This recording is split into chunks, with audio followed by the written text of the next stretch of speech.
నమస్కారం. ఈరోజు మనతో పాటు ఉన్నారు జాతీయ ఆదివాసీ కాంగ్రెస్కి సంబంధించినటువంటి వైస్ చైర్మన్ బెల్లయ్య నాయక్ గారు.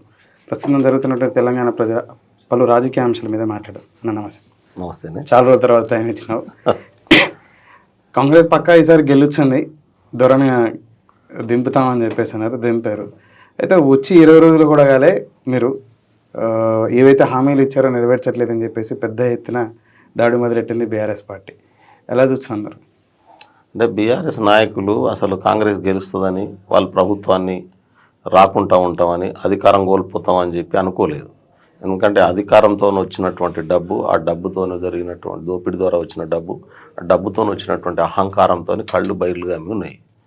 దాని నుంచి వాళ్ళు ఏదేదో ఊహించుకున్నారు. కానీ ప్రజాస్వామ్యంలో ప్రజలమే అంతిమ నిర్ణేతలు. వాళ్ళు తీర్పు చెప్పినారు. ఆ తీర్పుకు బద్దున్నాయి. మేము పాలకులం కాదు సేవకులం అనుకుంటే పంచాయతీ లేదు. సేవకులం కాదు మేమే పాలకులం, మేము నిజాం రాజు తర్వాత మాదే రాజ్యం అనుకున్నారు. అది కూలిపోయింది. ఇదేమో ప్రజాస్వామ్యం అయిపోయాయి. సమస్య అక్కడ మొదలైంది. అందుకనే ఇలా పిచ్చి పిచ్చి మాట్లాడుతున్నటువంటి స్థితి ఉంది. కాంగ్రెస్ పార్టీ ప్రజలకు ఎన్నికల సందర్భంలో చాలా హామీలు ఇచ్చింది. అందులో ఒక కాంక్రీట్గా 6 గ్యారంటీలను కూడా ప్రకటించినాం. అవి 100 రోజుల్లో అమలు చేస్తామని చెప్పినటువంటి మాట చెప్పినాం. 20 రోజులు కాకముందే గెలిచిన 3వ రోజే 2 హామీలను అమలు చేసినటువంటి పరిస్థితి. మిగతా హామీలు 100 రోజుల్లో అమలు చేయడానికి కావాల్సినటువంటి కార్యాచరణ ప్రణాళికను ఇప్పటికే ప్రభుత్వం మొదలుపెట్టేసింది. రేవంత్ రెడ్డి గారు చాలా స్పష్టంగా, మీరు నిన్న 28వ తారీఖు నుంచి 6వ తారీఖు వరకు అందరి దగ్గర ఇన్ఫర్మేషన్ ఎందుకు తీసుకుంటున్నారు? ఇప్పుడు రైతు బంధు ఉన్నది. రైతు బంధు పథకాన్ని ఎట్లా ఇంప్లిమెంట్ చేయాలి? గత ప్రభుత్వం భూమి ఉన్న వాళ్ళందరికీ పట్టా ఉంటే ఇచ్చేసింది. మేము వ్యవసాయాన్ని ఆదుకోవడం కోసం మూడు డివైడ్ చేసి 3 పద్ధతులను ఎంచుకున్నాం. ఒకటి రైతు బంధు, భూమి కలిగి ఉండి వ్యవసాయం చేస్తున్నటువంటి సొంత భూమిలో వ్యవసాయం చేసుకునే రైతులకు ఇచ్చే సాయం. రెండోది, భూమి ఉంటుంది, ఆయన దున్నాడు, దాన్ని ఎవరికో కౌలుకి ఇస్తాడు. ఆ కౌలు రైతు దున్నుకొని దాని మీద బతుకుతూ ఉంటాడు. ఆయనకు కదా సాయం అందాల్సింది, అగో ఆయనకి ఇచ్చేటటువంటి సాయం. మూడోది, ఏ భూమి లేనటువంటి కూలి, రైతు కూలి. ఆ రైతు కూలికి సంవత్సరానికి 12,000. ఈ సొంత భూమిలో దున్నుకున్న, కౌలు భూమిలో దున్నుకున్న 15,000. ఇది మేము ఇచ్చినటువంటి హామీ. అది సొంత భూమిలో ఎవరెవరు దున్నుకుంటున్నారు, పంట పండిస్తున్నారు, దాని మీద ఆధారపడి జీవిస్తున్నారు అనేది తేలాలి కదా. టీఆర్ఎస్ పార్టీ ఏం చేసింది? చెట్లకు, పుట్టలకు, గుట్టలకు, వెంచర్లకు, అన్నిటికీ కాగితం మీద భూమి ఉంటే పైసలు ఇచ్చేసింది. భూమి మీద భూమి ఉన్నదా లేదా తెలియదు, కాగితం మీద భూమి ఉంటే ఇచ్చేసారు. ఇది దుబారా చేయడం తప్ప, దుర్వినియోగం చేయడం తప్ప ఇంకోటి కాదు. కాబట్టి కాంగ్రెస్ పార్టీ అట్లా చేయదలుచుకోలేదు. ఇది ప్రజలు కష్టపడి ట్యాక్సులు కడితే వాళ్ళ చెమట సుక్కలతో జమ అయినటువంటి డబ్బు. ఆ డబ్బును ప్రభుత్వం అనేటటువంటిది, పాలిస్తున్నటువంటి నాయకులు అనేటటువంటి వాళ్ళు కస్టోడియన్స్ మాత్రమే. కస్టోడియన్గా ఉంటూ ప్రజలకు మేలయ్యే పద్ధతిలో వాటిని చేరవేర్చి ప్రజలకు లాభం చేసేటటువంటి పని చేయాలి. చిన్న సందేహం ఏంటంటే, ఇప్పుడు మీరు కౌలు రైతులకి అలాగే భూమి హక్కుదారులు ఎవరన్నారో ఒక నిర్ణీత పరిమితి పెడతాం, ఆ పరిమితి వరకు వాళ్ళకి రైతు బంధు ఇచ్చామని చెప్పేసి అంటారు. అలాగే రైతు కూలి ఎవరున్నారో తనకు కూడా ఒక 12,000 ఆర్థిక సాయం చేస్తాం. ఇక్కడ కాన్ఫ్లిక్ట్ ఎక్కడ వస్తుందని చెప్పేసి అంటే, చాలామందికి సందేహం ఏంటంటే, ఇప్పుడు ఎగ్జాంపుల్ ఒక కుటుంబ సభ్యుడు ఉన్నాడు, ఒక కుటుంబ పెద్ద ఎవరైతే ఉన్నాడు, తండ్రో లేకపోతే ఆ తండ్రి తర్వాత పెద్ద కుమారుడు ఉన్నాడు. తన పేరు మీద భూమి ఉంది, ఒక 10 ఎకరాలు ఉంది. ఇప్పుడు 5 ఎకరాలు తన పేరు మీద ఉంచుకొని మిగిలిన 5 ఎకరాలు ఏదైతే వాళ్ళ తమ్ముడో లేకపోతే అక్కనో చెల్లో తన పేరు మీద ఉంచి తను కౌలు చేయొచ్చు అన్నట్టు. ఇతనే భూమి దున్నుతా ఉన్నాడు, తను కౌలు చేయొచ్చు అన్నట్టు. ఇప్పుడు ఎవరికి ఇచ్చారు? హక్కుదారుడికి ఇచ్చారా, కౌలుదారికి ఇచ్చారా? చాలా సింపుల్, దీంట్లో కన్ఫ్యూజన్ ఏం లేదు. భూమి మీద ఆధారపడి జీవిస్తున్నానికి ఇస్తాం. ఇప్పుడు నేనున్న బెల్లయ్య నాయక్, నాకు భూమి ఉన్నది, నేను వ్యవసాయం చేస్తలేను. కేసీఆర్ నాకు ఇచ్చిన రైతు బంధు, కానీ నాకు ఇయ్యం. ఇప్పుడు మేము బెల్లయ్య నాయక్ ఇయ్యం. మేము భూమి నా పేరు మీదనే ఉన్నది, కానీ నా భూమి ఎవరైతే కౌలు చేసుకుంటారో వాళ్ళకి ఇస్తాం. బెల్లయ్య నాయక్ భూమి బతలేడు. ఆడ ఎవరైతే వ్యవసాయం చేసుకొని నా భూమిని కౌలు చేసుకొని బతుకుతుండో ఆయన భూమి మీద బతాడు. ఆయన వ్యవసాయం చేస్తున్నాడు కాబట్టి వ్యవసాయానికి సాయం ఇది, భూమికి పట్టాకు సాయం కాదు ఇది. రైతులను ఆదుకోవడం అంటే వ్యవసాయం చేసి పంట పండించి ఆ పంట ద్వారా నష్టపోకుండా ఆదుకోవడం. భూమి కలిగి ఉండడం అనేది రైతు బంధు పొందడం అనే హక్కుగా మార్చేసిండు కేసీఆర్. దాని వెనకాల ఆయన రాజకీయ ఉద్దేశాలు వేరు, ఆయన ఎజెండా వేరు. భూస్వాముల్ని బలోపేతం చేయడం, నక్సలైట్లు కమ్యూనిస్టులు చేయబట్టి పోయినటువంటి భూములన్నింటినీ కూడా వాళ్ళని రెగ్యులరైజ్ చేయడం అనేటటువంటి ఎజెండా పెట్టుకొని చేసిండు ఆయన. బయటికి చెప్పలే, కానీ వాస్తవం అది. కరీంనగర్ జిల్లాలోనే దాదాపు 4 నుంచి 5 లక్షల ఎకరాల భూమి, తెలంగాణ 4-5 లక్షల ఎకరాల భూమి, 4-5 లక్షల ఎకరాల భూమి ఇప్పుడు ధరణి తీసుకొచ్చి ఆయన చేసింది అదే కదా. అది ఇప్పుడు అంతకుముందు కాస్తులో ఉన్నటువంటి వాళ్ళను ఇప్పుడు నక్సలైట్లు పంచినటువంటి భూమి అంతా ఎడిపోయింది. ఆ భూస్వాములు కూడా వదిలేసారు దాన్ని. అమెరికాకి వెళ్ళిపోయిన వాళ్ళ పేరు మీదకి వెళ్ళిపోయింది కదా మళ్ళీ భూమి అంతా. వాళ్ళకి రైతు బంధు ఇచ్చి మళ్ళీ వాటిని రెగ్యులరైజ్ చేసినటువంటి పరిస్థితి ఉంది కదా. ఇప్పుడు సాయుధ పోరాటం జరిగింది. ఎందుకు జరిగింది? తెలంగాణ సాయుధ పోరాటం 1946లో భూముల మీద కోసమే జరిగింది కదా. 10 లక్షల ఎకరాల భూమి కదా ఆ రోజు ప్రజలు ఆక్యుపై చేసుకున్నది. 3000 గ్రామాలను విముక్తి చేసి 10 లక్షల ఎకరాల భూమి ఆక్యుపై చేసుకుంటే ఆ భూముల్ని రెగ్యులరైజ్ చేసినటువంటి పరిస్థితి కొంత కానటువంటి పరిస్థితి ఉంది. అందుకనే భూమి అంతా కూడా తెలంగాణలో భూమి అంతా కూడా పేదవాడి జీవితానికి భూమికి ఒక సంబంధం ఉన్నటువంటి పరిస్థితి ఉంది. అది డిఫరెంట్ ఫామ్లో రిఫ్లెక్ట్ అవుతున్నటువంటి పరిస్థితి ఉంది. దాన్ని ఆసరా చేసుకొని భూస్వాములను బలోపేతం చేయడం కోసం కేసీఆర్ ధరణి తీసుకొచ్చాడు. అందుకని రేవంత్ రెడ్డి గారు చాలాసార్లు చెప్పిండు మేము ధరణి తీసేస్తామని. ఎందుకన్నాం? ఇవాళ తీసేసి ఆ ప్లేస్లో శాటిలైట్ సర్వే చేయించాలనేది ఆయన ఆలోచన. డిజిటల్ శాటిలైట్ సర్వే చేసి ఆ భూమి గ్రామ హద్దులతో సహా నిర్వహించి ఇవాళ ఎవరి పేరు మీద ఉంది, ఎవడు బతుకుతున్నాడు, నువ్వు హక్కుదారునివి, నీ హక్కు ఉంటే అటు ఇటు పక్క వాళ్ళతోని పంచనామా చేయించి ఎంత ఉంటే అంత నీ పేరు మీద శాశ్వత పట్టా ఇచ్చేసి ఎక్కడ కూడా జీవితంలో మళ్ళా భూమి పంచాయతీలు లేకుండా చేయాలనేటటువంటి ఆలోచన కాంగ్రెస్ పార్టీ చేస్తాం. కొత్తగూడ మండలం, ఇప్పుడు గంగారాం మండలంలో ఒక ఊర్లో చేసినాం గతంలో 99% భూముల పంచాయతీలు పోయినాయి. దాంతో ఒక 1% ఉన్నట్టున్నాయి. ధరణితోని కొత్త భూముల పంచాయతీలు వచ్చినాయి. అందుకనే కాంగ్రెస్ పార్టీ దాని మీద ఒక స్పష్టమైనటువంటి వైఖరి తీసుకొని కరీంనగర్, వరంగల్, నల్గొండ, ఖమ్మం ఈ 4 జిల్లాలలో హైదరాబాద్, రంగారెడ్డి ఇంకా పెద్ద పంచాయతీ ఈ 4 జిల్లాలలో మీకు ముఖ్యంగా మంచి మెజార్టీ రావడం జరిగింది. ఖమ్మం, నల్గొండ అవుట్ రేటు, అలాగే కరీంనగర్, వరంగల్లో కూడా మంచిగా వచ్చింది. మీరు ఊహించనటువంటి రిజల్ట్ అక్కడ తీసుకున్నారు. ఇది ప్రధాన కారణం అని చెప్పేసి నేను భావించవచ్చా? ఈ 4 జిల్లాలలో ఎక్కువగా సాయుధ పోరాటాలు జరిగాయి, కమ్యూనిస్ట్ భావజాలంతో ఉన్నటువంటి వ్యక్తులు ఉన్నారు. మీరు అన్నట్టు ఆ భూముల పంపిణీ కూడా పేదవాళ్ళకి జరగడం జరిగింది భూస్వాముల దగ్గర నుంచి. అంటే ఖమ్మం, నల్గొండ జిల్లాలో కాంగ్రెస్ పార్టీ మొదటి నుంచి చాలా బలంగా ఉంది. కాంగ్రెస్ పార్టీ కార్యకర్తలు ప్రభుత్వం మీద వ్యతిరేకతతో మరింత ఉత్సాహంతో పనిచేసి వాళ్ళ తీసుకొచ్చినటువంటి పరిస్థితి ఉంది. వరంగల్లో, కరీంనగర్లో మీరు చెప్పినటువంటి సూత్రం వర్తిస్తుంది. మీరు తెలంగాణ ఉద్యమం మొదలైనప్పుడు కూడా కేసీఆర్ గారు మొదలుపెట్టినప్పుడు కూడా నిజామాబాదు, ఆదిలాబాదు, కరీంనగర్, వరంగల్ ఈ 4 జిల్లాలే టీఆర్ఎస్కి ఆదరించినటువంటి పరిస్థితి ఉంది. ఇప్పుడు కూడా ఆదిలాబాద్లో మాకు కొన్ని తప్పిదాల వల్ల మేము కొంత నష్టపోయినాం. ఆడ కొంత బీజేపీ 4 సీట్లు గెలిచింది. కానీ లేకుంటే ఆ 4-5 సీట్లు మేము వచ్చేటివి, మేము తీసుకునేటివి, కాంగ్రెస్కి రావాల్సినటువంటి సీట్లే. ఈవెన్ నిజామాబాద్లో కూడా మేము ఊహించిన దానికంటే ఎక్కువ రిజల్ట్ వచ్చింది. కరీంనగర్లో మాకు అన్ని సీట్లు వస్తాయని మేము ఎక్స్పెక్ట్ చేయలేదు. కాబట్టి ప్రజలు, చైతన్యవంతమైనటువంటి ప్రజలు తీసుకున్నటువంటి నిర్ణయం. అందుకనే అంటున్నాను నేను, ప్రజలు గెలిపించారు. ఇది ప్రజల విజయం, కాంగ్రెస్ పార్టీ విజయం అని మేము అనుకోవడం కంటే కూడా ప్రజల విజయంగా భావిస్తున్నాం. కాంగ్రెస్ పార్టీ మీద ఒక ఒక్క ధరణి బాధితులే కాదు, ధరణి బాధితులు అందరూ మెజారిటీ మా వైపు నిలబడ్డారు. నిరుద్యోగులు కావచ్చు, విద్యార్థులు కావచ్చు, ప్రధానంగా పేద వర్గాల వాళ్ళు ఎవరైతే ఉన్నారో వాళ్ళు కంప్లీట్గా ఇలా కాంగ్రెస్కి వేసినటువంటి పరిస్థితి ఉంది పేద వర్గాలకు సంబంధించి. మీరు అన్నట్టు హైదరాబాద్, రంగారెడ్డి కనుక వస్తే ఇక్కడ మేజర్గా 2 వర్గాలకు సంబంధించినటువంటి ఓట్లలో మాకు ఎక్కువ, ఒకటేమో సోషల్ మీడియా మీద డిపెండ్ అయ్యేటటువంటి జనం, అదేవిధంగా టీవీ మీడియా మీద డిపెండ్ అయ్యే జనం మేము ఇక్కడ ఉంటారు. మీడియా మొత్తం కూడా కాంగ్రెస్కు సపోర్ట్గా నిలబడే చాలా తక్కువ, 25% ఉన్నది. 75% టీఆర్ఎస్కి అనుకూలంగా ఉంది. కాబట్టి వాళ్ళు చేసినటువంటి ఫేక్ ప్రచారాలు ఏదైతున్నాయో అది స్థానికంగా ఇక్కడ ప్రభావం చూపించినాయి. ప్రభావం చూపించడంతో ఖచ్చితంగా ఇక్కడ డెవలప్మెంట్ టీఆర్ఎస్ వచ్చేస్తుందనే ఒక భ్రమలు క్రియేట్ అయినప్పుడు గెలుస్తున్నామనే పార్టీకి 4 to 5% ఓట్ లాస్ట్లో చేంజ్ అవుతుంది 1 డే ముందు ఎప్పుడు కూడా. అదే ఇంపాక్ట్ ఇక్కడ పడ్డది. అందుకని మా లెక్క ప్రకారం హైదరాబాద్లో కూడా 3-4 సీట్లు రావాలి మాకు, రంగారెడ్డి జిల్లాలో కూడా ఒక 3-4 సీట్లు రావాలి. కానీ అవి రాలే. అందులో టీఆర్ఎస్కి భారీ మెజార్టీ వచ్చినటువంటి స్థానాలు కూడా ఉన్నాయి. కొంత చంద్రబాబు నాయుడు అరెస్ట్ తర్వాత సెటిలర్స్ కూడా భయపడరేమో అనుకుంటున్నాను నేను. ఆ ఇంపాక్ట్ కూడా ఉన్నదనుకుంటున్నాను నేను. ఇక్కడ ముస్లిమ్స్ కూడా ఎంఐఎం ఓపెన్గా సపోర్ట్ చేయడం అనేటటువంటి వల్ల ముస్లింలలో ఒక సెక్షన్ కూడా అవుట్రైడ్గా టీఆర్ఎస్కి ఓట్లు వేసినటువంటి పరిస్థితి ఉంది. ఎట్లా చెప్పగలుగుతున్నాను ఇది అంటే, కరీంనగర్లో కామారెడ్డిలో రేవంత్ రెడ్డి గారు పోటీ చేశారు, కేసీఆర్ గారు పోటీ చేశారు, బీజేపీ పోటీ చేసింది, ట్రయాంగిల్ ఫైట్ నడిచింది. బీజేపీ అభ్యర్థి లోకల్గా బాగా నెట్వర్క్ ఉన్నటువంటి అభ్యర్థి, చాలా కష్టపడి చాలా కాలంగా పనిచేసుకుంటున్నాడు ఆయన. నిజంగా రేవంత్ రెడ్డి గారు, కేసీఆర్ గారు కనుక పోటీ చేయకపోతే ఆయన భారీ మెజార్టీతో గెలిచేటటువంటి అవకాశం ఉండే అక్కడ. వీళ్ళిద్దరు పోటీ చేయడం వల్ల కరీంనగర్ టౌన్, రూరల్ ఏరియా మొత్తం రేవంత్ రెడ్డి గారు 12 నుంచి 13 వేల లీడ్ వచ్చింది. ఎప్పుడైతే టౌన్కి ఎంటర్ అయ్యామో, కామారెడ్డిలో టౌన్కి ఎంటర్ అయ్యామో, టౌన్లో మాకు జరిగింది ఏంది, టౌన్కు రేవంత్ రెడ్డి గారికి మైనస్ అయ్యి కేసీఆర్కి బెనిఫిట్ అయింది. కేసీఆర్ 2nd పొజిషన్కి వచ్చిండు. మీరు చూడండి, అంటే ముస్లిం ఎఫెక్టెడ్ బెల్ట్ అంతా కూడా కేసీఆర్ కోట్లు వేసిరని దాన్ని బట్టి మనకు అక్కడ అక్కడ అక్కడ ఆ కామారెడ్డి వరకు. అంటే మళ్ళీ మిగతా ఏరియాలో వేసిరని నేను చెప్పాను. అది సిటీలో కూడా కొంత దాని ప్రభావం నాకు కనబడ్డది. ఎంఐఎం కొంత సపోర్ట్ చేయడం అనేటటువంటిది టీఆర్ఎస్కు ఓపెన్గా. లేకుంటే నాంపల్లి 250 ఓట్లు పెద్ద ఓట్లు కాదు, మేము గెలవాల్సినటువంటి సీటు, పూర్తిగా గెలిచేటటువంటి అవకాశం ఉన్నటువంటి సీటు. అంజన్ కుమార్ యాదవ్ గారు చాలా అంతకుముందు లాస్ట్ ఎన్నికల కంటే కూడా చాలా పికప్ అయినటువంటి పరిస్థితి. ఇది గెలవాల్సినటువంటి సీటు. ఇట్లా ముషిరాబాద్ గెలవాల్సిన సీటు ఉండే.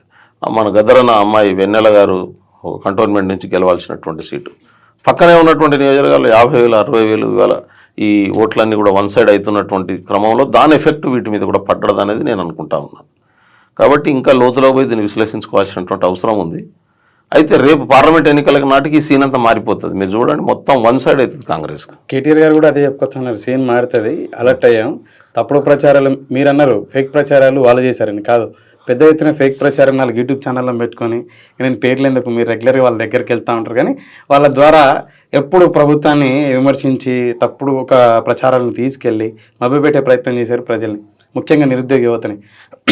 భారతదేశంలో ఏ రాష్ట్రం ఉన్నటువంటి ఉద్యోగాల భర్తీ తెలంగాణ రాష్ట్రం 10 సంవత్సరాల్లో చేస్తే మేము చెప్పుకోవడంలో విఫలైనా, తప్పుడు ప్రచారాలు చేసేయడం కట్టడి చేయడంలో విఫలమైనామని చెప్పేసి కొందరు కాంగ్రెస్ పార్టీ ఎవరైతే మీరు స్పోక్ పర్సన్స్ 4 యూట్యూబ్ ఛానల్ వాళ్ళు చేసినటువంటి తప్పుడు ప్రచారంతో మేము ఓడిపోయినాం కానీ ప్రజల మన్నన లేక కాదని చెప్పేసి. అంటే కేటీఆర్ వాళ్ళ అయ్యకు కూడా చెప్పడం రాలేదంటారా? ఇప్పుడు కేసీఆర్ కూడా చెప్పుకోలేకపోయినా కామారెడ్డిలో ఓడిపోవడానికి కారణం ఇదేనా? మొత్తం బీఆర్ఎస్ నాయకుల పార్టీ. నేనంటే అట్లా అనుకుంటే మంచి ప్రచారం తయారు చేసి కేటీఆర్ గారిని రాజీనామా చేసి సిరిసిల్లలో మళ్ళీ పోటీ చేయమని చెప్తాం. ఇప్పుడు ఎవరి తప్పుడు ప్రచారమో తేలిపోతుంది. ఇదే తప్పుడు ప్రచారంతో కాంగ్రెస్ గెలిచింది, కాంగ్రెస్ మెజార్టీ రాలేదు అని చెప్పి ఆయన రాజీనామా చేసి సిరిసిల్లలో ఒక్కడు పోటీ చేస్తే తెలిసిపోతుంది ఇప్పుడు. కాబట్టి నేనేమంటున్నానంటే హైదరాబాద్, రంగారెడ్డి జిల్లాల్లో ఇలా టీఆర్ఎస్కు ఎక్కువ మెజార్టీ రావడానికి కారణం 2 అంశాలు. సెటిలర్లు డైలమాలో పడడం, ఎంఐఎం సపోర్ట్ బీఆర్ఎస్కు ఉండడం. ఈ 2 వాళ్ళకి అడ్వాంటేజ్ కలిసి వచ్చినాయి అనుకుంటున్నాం మేము. పార్లమెంట్ ఎన్నికల వచ్చేటర్లకి మల్కాజ్గిరి కావచ్చు, సికింద్రాబాద్ కావచ్చు. నేను అంటున్నా ఈసారి హైదరాబాద్ కూడా టైట్ ఉంటుంది, అంత ఈజీగా వన్ సైడెడ్గా లేదు. మీరు చంద్రయానగుట్టలో కాంగ్రెస్ పార్టీ అభ్యర్థికి 15,000 ఓట్లు వచ్చినాయబ్బా, ఊహించగలరా మీరు? నీకు చార్మినార్ దగ్గర కాంగ్రెస్ పార్టీ అభ్యర్థికి ఎన్ని ఓట్లు వచ్చినాయి సార్ చూసుకుంటే ఒకసారి లెక్కలు తీసి. ఎందుకంటే గతంలో 1000-2000 ఉన్నటువంటి దగ్గరలో కూడా కాంగ్రెస్ పార్టీ బాగా పుంజుకున్నటువంటి పరిస్థితి ఉంది. నా క్యాలిక్యులేషన్ ప్రకారం హైదరాబాద్ పార్లమెంట్ సీటు కూడా కాంగ్రెస్ పార్టీ ఎంఐఎం మధ్యన తగ్గాఫర్ పోటీ ఉండేటటువంటి అవకాశం ఉంటుంది. నీకు ఇక్కడ బీజేపీ బీఆర్ఎస్ చాలా వరకు నష్టపోయేటటువంటి పరిస్థితి ఉంటుంది. చాలా దిక్కులలో బీఆర్ఎస్ పార్లమెంట్ ఎన్నికల నాటికి 3rd ప్లేస్కి వెళ్ళిపోయేటటువంటి ప్లేసులు కూడా చాలా ఉన్నాయి. కాబట్టి కేటీఆర్ గారు ఏమన్నా ఊహించుకొని కాక మల్కాజ్గిరి కావచ్చు, ఇటు పోతే చేవేళ్ళ కావచ్చు, అటు మన మెదక్ కావచ్చు, వాళ్ళకు బెలంగ మెదక్ ఇప్పుడు వాళ్ళు అంటున్నటువంటిది మెదక్ పార్లమెంట్ సీటు అంత ఈజీ కాదు రేపు గెలవడం. నేను జహీరాబాద్ చెప్పట్లేదు, మెదక్ కూడా. కాబట్టి కాంగ్రెస్ పార్టీ వైపు ఈ సెక్షన్ కూడా మొత్తం రేపు మళ్ళీ అయ్యేటటువంటి అవకాశం ఉంది. ఎందుకు అంటే మాట ఇచ్చినట్టు పని మొదలుపెట్టినాం. రేవంత్ రెడ్డి గారు ఒక్క రోజు కూడా రెస్ట్ తీసుకోవట్లేదు, రోజుకు 18 గంటలు పనిచేస్తూ ఉన్నాడు. ప్రమాణ స్వీకారం చేసిన నెక్స్ట్ నిమిషంలో నుంచి పనిలోకి దిగిండు. రిజల్ట్ వచ్చినటువంటి 24 గంటలలో 45 గంటలు కలవక ముందే అధికారంలోకి వచ్చిన వెంటనే రైతు బంధు ఇచ్చా అని చెప్పేస్తున్నారు. ఇప్పుడు దాదాపు నెల కావచ్చు ఉంది, రైతు బంధు వచ్చిందా, రుణమాఫీ చేసా, మీరు లోన్ పోయి తెచ్చుకోరు, రేపు నేను వచ్చినా రుణమాఫీ చేసా అని చెప్పేస్తున్నారు. అయిందా? నేను అదే అంటున్నాను నరసింహ, చెట్లకు పుట్టలకు ఇదలుచుకోలేదు, మేము రైతులకు ఇదలుచుకున్నాం పైసలు, వ్యవసాయం చేసేటోళ్ళకి ఇదలుచుకున్నాం. రైతు ఎవడో ఆ భూమి కల్టివేషన్లా ఉందా లేదా అనేది చూడాల్సినటువంటి అవసరం ఉంది. అది చూడకుండా ఇస్తే దుర్వినియోగం అవుతుంది. కేసీఆర్ చేసిన తప్పునే మేము చేసినట్టు అవుతుంది. ఆ తప్పు చేయకూడదనే కదా మేము 6 గ్యారంటీలు 100 రోజుల్లో అమలు చేస్తామన్నాం. 30 రోజులు కూడా కాలే, 100 రోజుల్లో వెయిట్ చేయండి. 100 లోపు అమలు చేయకుంటే గెలవట్టుకోండి, ఖచ్చితంగా అమలు చేస్తాం. రైతు బంధు ఇస్తాం, 15,000 ఇస్తాం, పక్కా ఇస్తాం. అది వ్యవసాయం చేసేటోడికి ఇస్తాం. ఎప్పటిలోపు రుణమాఫీ ఎప్పటిలోపు అవుతాయి, వచ్చిన వెంటనే రుణమాఫీ 100 రోజుల్లో చేస్తామని చెప్పలేదే. రుణమాఫీ 100 రోజుల్లో లేదు. రుణమాఫీ అది ఒకటి. ఈ 100 రోజుల హామీలు ఒకవైపు ఉన్నాయి, 5 సంవత్సరాల హామీలు ఇంకో వైపు ఉన్నాయి. 5 సంవత్సరాల హామీలో చాలా హామీలు ఉన్నాయి. ఆ హామీలు అన్నీ కూడా నీకు 4.5 సంవత్సరాల్లోనే అయిపోతాయి. 5 సంవత్సరాల దాకా కూడా పడుతుంది అనుకుంటా. కేసీఆర్ లెక్క తప్పించుకునే పనేం లేదు. ఖచ్చితంగా కాంగ్రెస్ పార్టీ ఇచ్చినటువంటి హామీలు ఎప్పుడు 99% అమలు చేసే ప్రయత్నం చేస్తుంది కూడా. మీరు చాలా ధీమాతో చెప్పుకొస్తున్నారు ఏంటి, రేపు పార్లమెంట్ ఎన్నికల్లో ఇంకా కాంగ్రెస్ పార్టీ మంచి మెజార్టీ తీసుకోపోతుంది, పైగా స్థానాలు అని చెప్పేసి అంటా ఉన్నారు మీరు కానీ మీ పార్టీ నాయకులు కానీ చాలా సందర్భాల్లో మీడియాని అడ్రస్ చేసుకుంటూ చెప్పుకొస్తా ఉన్నారు. నిజంగా వాస్తవానికి ఆ పరిస్థితి ఉందా మీకు? 100% ఉంది. ఇప్పుడు మొన్న ఎన్నికల్లో అసెంబ్లీ ఎన్నికల వచ్చిన ఓట్ల కంటే పార్లమెంట్ ఎన్నికల్లో ఎక్కువ ఓట్లు వస్తాయి మాకు. అసెంబ్లీ ఎన్నికల్లో మేము గెలవని సీట్ల ఏరియాలో పార్లమెంట్ ఎన్నికల్లో కాంగ్రెస్ పార్టీ గెలవబోతుంది. అదే నేను పదే పదే చెప్తా ఉన్నాను. సికింద్రాబాద్ కాంగ్రెస్ పార్టీ సీట్ ఒక్కటి కూడా రాలే. సికింద్రాబాద్ పార్లమెంట్ కాంగ్రెస్ పార్టీ గెలుస్తుంది, మీరు రాసి పెట్టుకోండి. మల్కాజ్గిరి అసెంబ్లీ కింద ఒక్క సీటు కాంగ్రెస్ పార్టీ గెలవలే, మల్కాజ్గిరి పార్లమెంట్ కాంగ్రెస్ పార్టీ గెలుస్తుంది. ఎవరు పోటీలో ఉండొచ్చు అంటారు? ఎవరు ఉంటారు అనేది అది పార్టీ నిర్ణయిస్తుంది. అది మనం గెస్ట్ చేసి ఏం చెప్పలేము. అది చాలా ఆడ ఉన్నటువంటి సీనియర్ ఎవరికి ఇచ్చినా గెలుస్తారంటారు. ఎవరికి ఇచ్చినా కాంగ్రెస్ చెయ్యి గుర్తు ఈసారి. నేను మొన్న కూడా చెప్పిన అవసరం లేదంటారు. పర్సన్ ఇంపార్టెంట్, పర్సన్ ఎప్పుడు డినే చేయలేము మనం. పర్సన్ ఇంపార్టెన్స్ పర్సన్కు ఉంటుంది. అది దాంతో పాటు ఈసారి చెయ్యి గుర్తుకు అవకాశం ఇవ్వాలి, రాహుల్ గాంధీని ప్రధానమంత్రి చేయాలనేటటువంటిది చాలా బలంగా ప్రజలు విశ్వసిస్తున్నారు. అది దేశానికి అవసరం. అది ఇప్పుడు ఇంకా ఏ స్థానంలో గెలవచ్చు అంటే ఇక్కడ అన్ని సీట్లు గెలుస్తాం. నేను అంటున్నా కదా, 17కు 17 పార్లమెంట్లు సీట్లు గెలవడం కోసం ప్రయత్నం చేస్తాం. అది గెలవాలని నేనైతే కోరుకుంటాను. ఒక 2 స్థానాలు చెప్పారు, ఇంకా ఇలా గెలవడానికి అవకాశం ఉన్నటువంటి స్థానాలు ఏమంటే ఖమ్మం గెలుస్తాం, మైబాద్ గెలుస్తాం, నల్గొండ గెలుస్తాం. 1 సైడెడ్ కదా, భువనగిరి గెలుస్తాం. ఇదేం డిస్కస్ చేయాల్సినటువంటి అవసరమే లేదు. నాగర్ కర్నూలు కానీ మహబూబ్నగర్ కానీ ఈ అన్ని స్థానాలు 1 సైడెడ్గా గెలుస్తాం కదా. నిజామాబాద్ కానీ, మీకు మెదక్ కానీ, జహీరాబాద్ కానీ, ఏ పార్లమెంట్ తీసుకున్నా, ఆదిలాబాద్ కానీ, ఆదిలాబాద్లో టైట్ ఉంటుంది. నేను 1 సైడెడ్గా గెలవకపోవచ్చు కానీ టైట్ ఉంటుంది. ఈ మిగతా అంతే 1 సైడ్ గెలిచి. ఇప్పుడు కరీంనగర్ ఉన్నది, నిజామాబాద్, కరీంనగర్, పెద్దపల్లి 1 సైడ్ కదన్నా.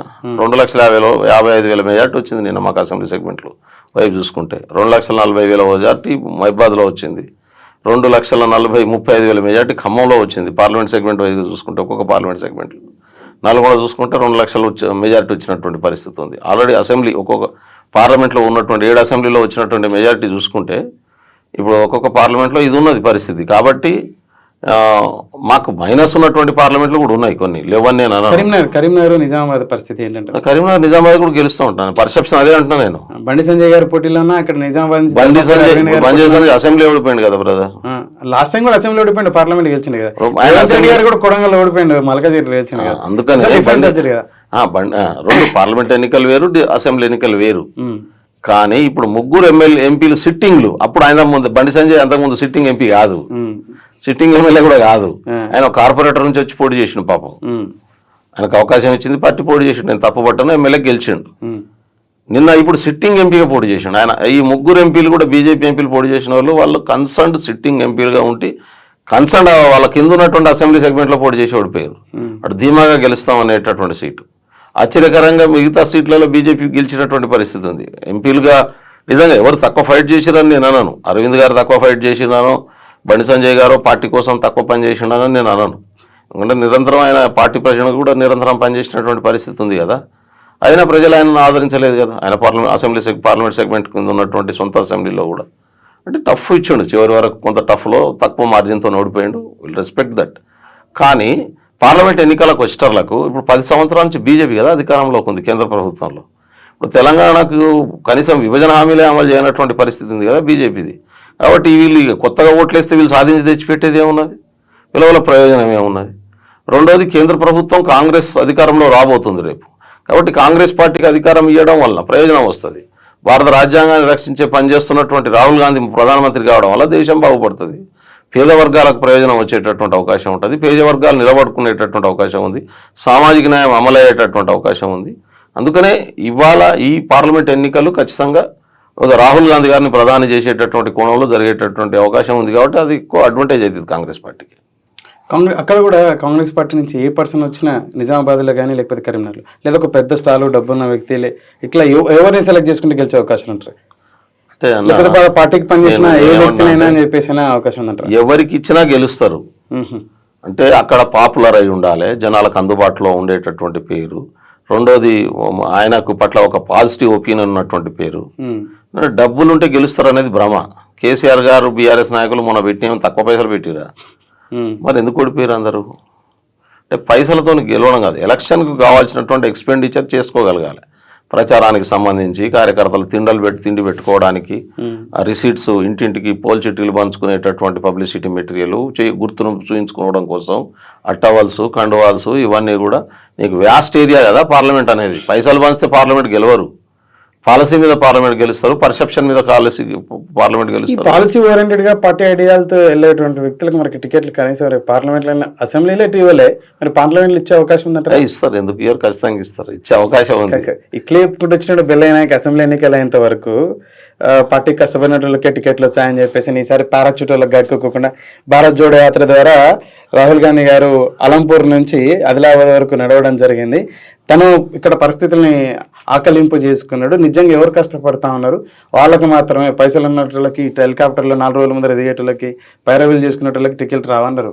పరిస్థితి చూసినా ఎవరికి వచ్చినాయి అనేది అంటే పార్టీలో అనుభవం, పార్టీ బాధితులు, మీరు మీ మిత్రులు ఇంకా చాలా మంది. నేనేమన్నా దానికి దగ్గర పరిస్థితి, నాకు టికెట్ అడిగినా ఇయ్యలే. నన్ను పార్లమెంట్ కోసమే పార్టీ స్పేర్ చేసి పెట్టుకున్నది ఎందుకు అనుకోకూడదు? పార్టీ ఆలోచన మన పట్ల వేరు ఉండొచ్చు కదా. ఇప్పుడు ఈ కాయిన్ని ఇక్కడ కాదు ఇంకో దగ్గర పెట్టాల్సినటువంటి అవసరం ఉందని పార్టీ నిర్ణయం తీసుకున్నట్టు కదా. కాబట్టి దయాకర్ ఇంకో పద్ధతిలో పార్టీ వాడాలనుకున్నది కదా. దయాకర్కు కానీ నాకు కానీ చివరి నిమిషం వరకు పార్టీ నుంచి మేము టికెట్ వస్తుందని ఎక్స్పెక్ట్ చేసినాం. కొన్ని ఈక్వేషన్స్ వల్ల రాలేదు, రాకుంటే అది అకామిడేట్ చేస్తామని పార్టీ అష్యూరెన్స్ తీసుకున్నది. కాబట్టి నాయకత్వం ఆ బాధ్యత తీసుకుంటుంది. రేపు కూడా ఏంటంటే ఖచ్చితంగా పార్లమెంట్లో మాకు అవకాశాలు వచ్చేటటువంటి అవకాశం ఉంది. లేకుంటే ఇక్కడ సంబంధించినటువంటి ఇప్పుడు దయాకర్కి అయితే ఇప్పటికీ ఆల్రెడీ చర్చ జరుగుతూనే ఉంది, ఎమ్మెల్సీనా పార్లమెంటా లేకుంటే క్యాబినెటా అనేటటువంటి పద్ధతుల్లో ఏదైనా జరగవచ్చు. కాబట్టి ఎవరిని ఎట్లా ఉపయోగించుకోవాలనేటటువంటి పద్ధతిలో వాళ్ళు నిర్ణయం తీసుకుంటే అట్లా ఉపయోగించుకుంటారు. నేనైతే గట్టిగా పార్లమెంట్ అడుగుతున్నా కాబట్టి ఎందుకంటే నాకు ట్రైబల్ డిపార్ట్మెంటు దేశం అంతా తిరిగే పని ఉంటుంది.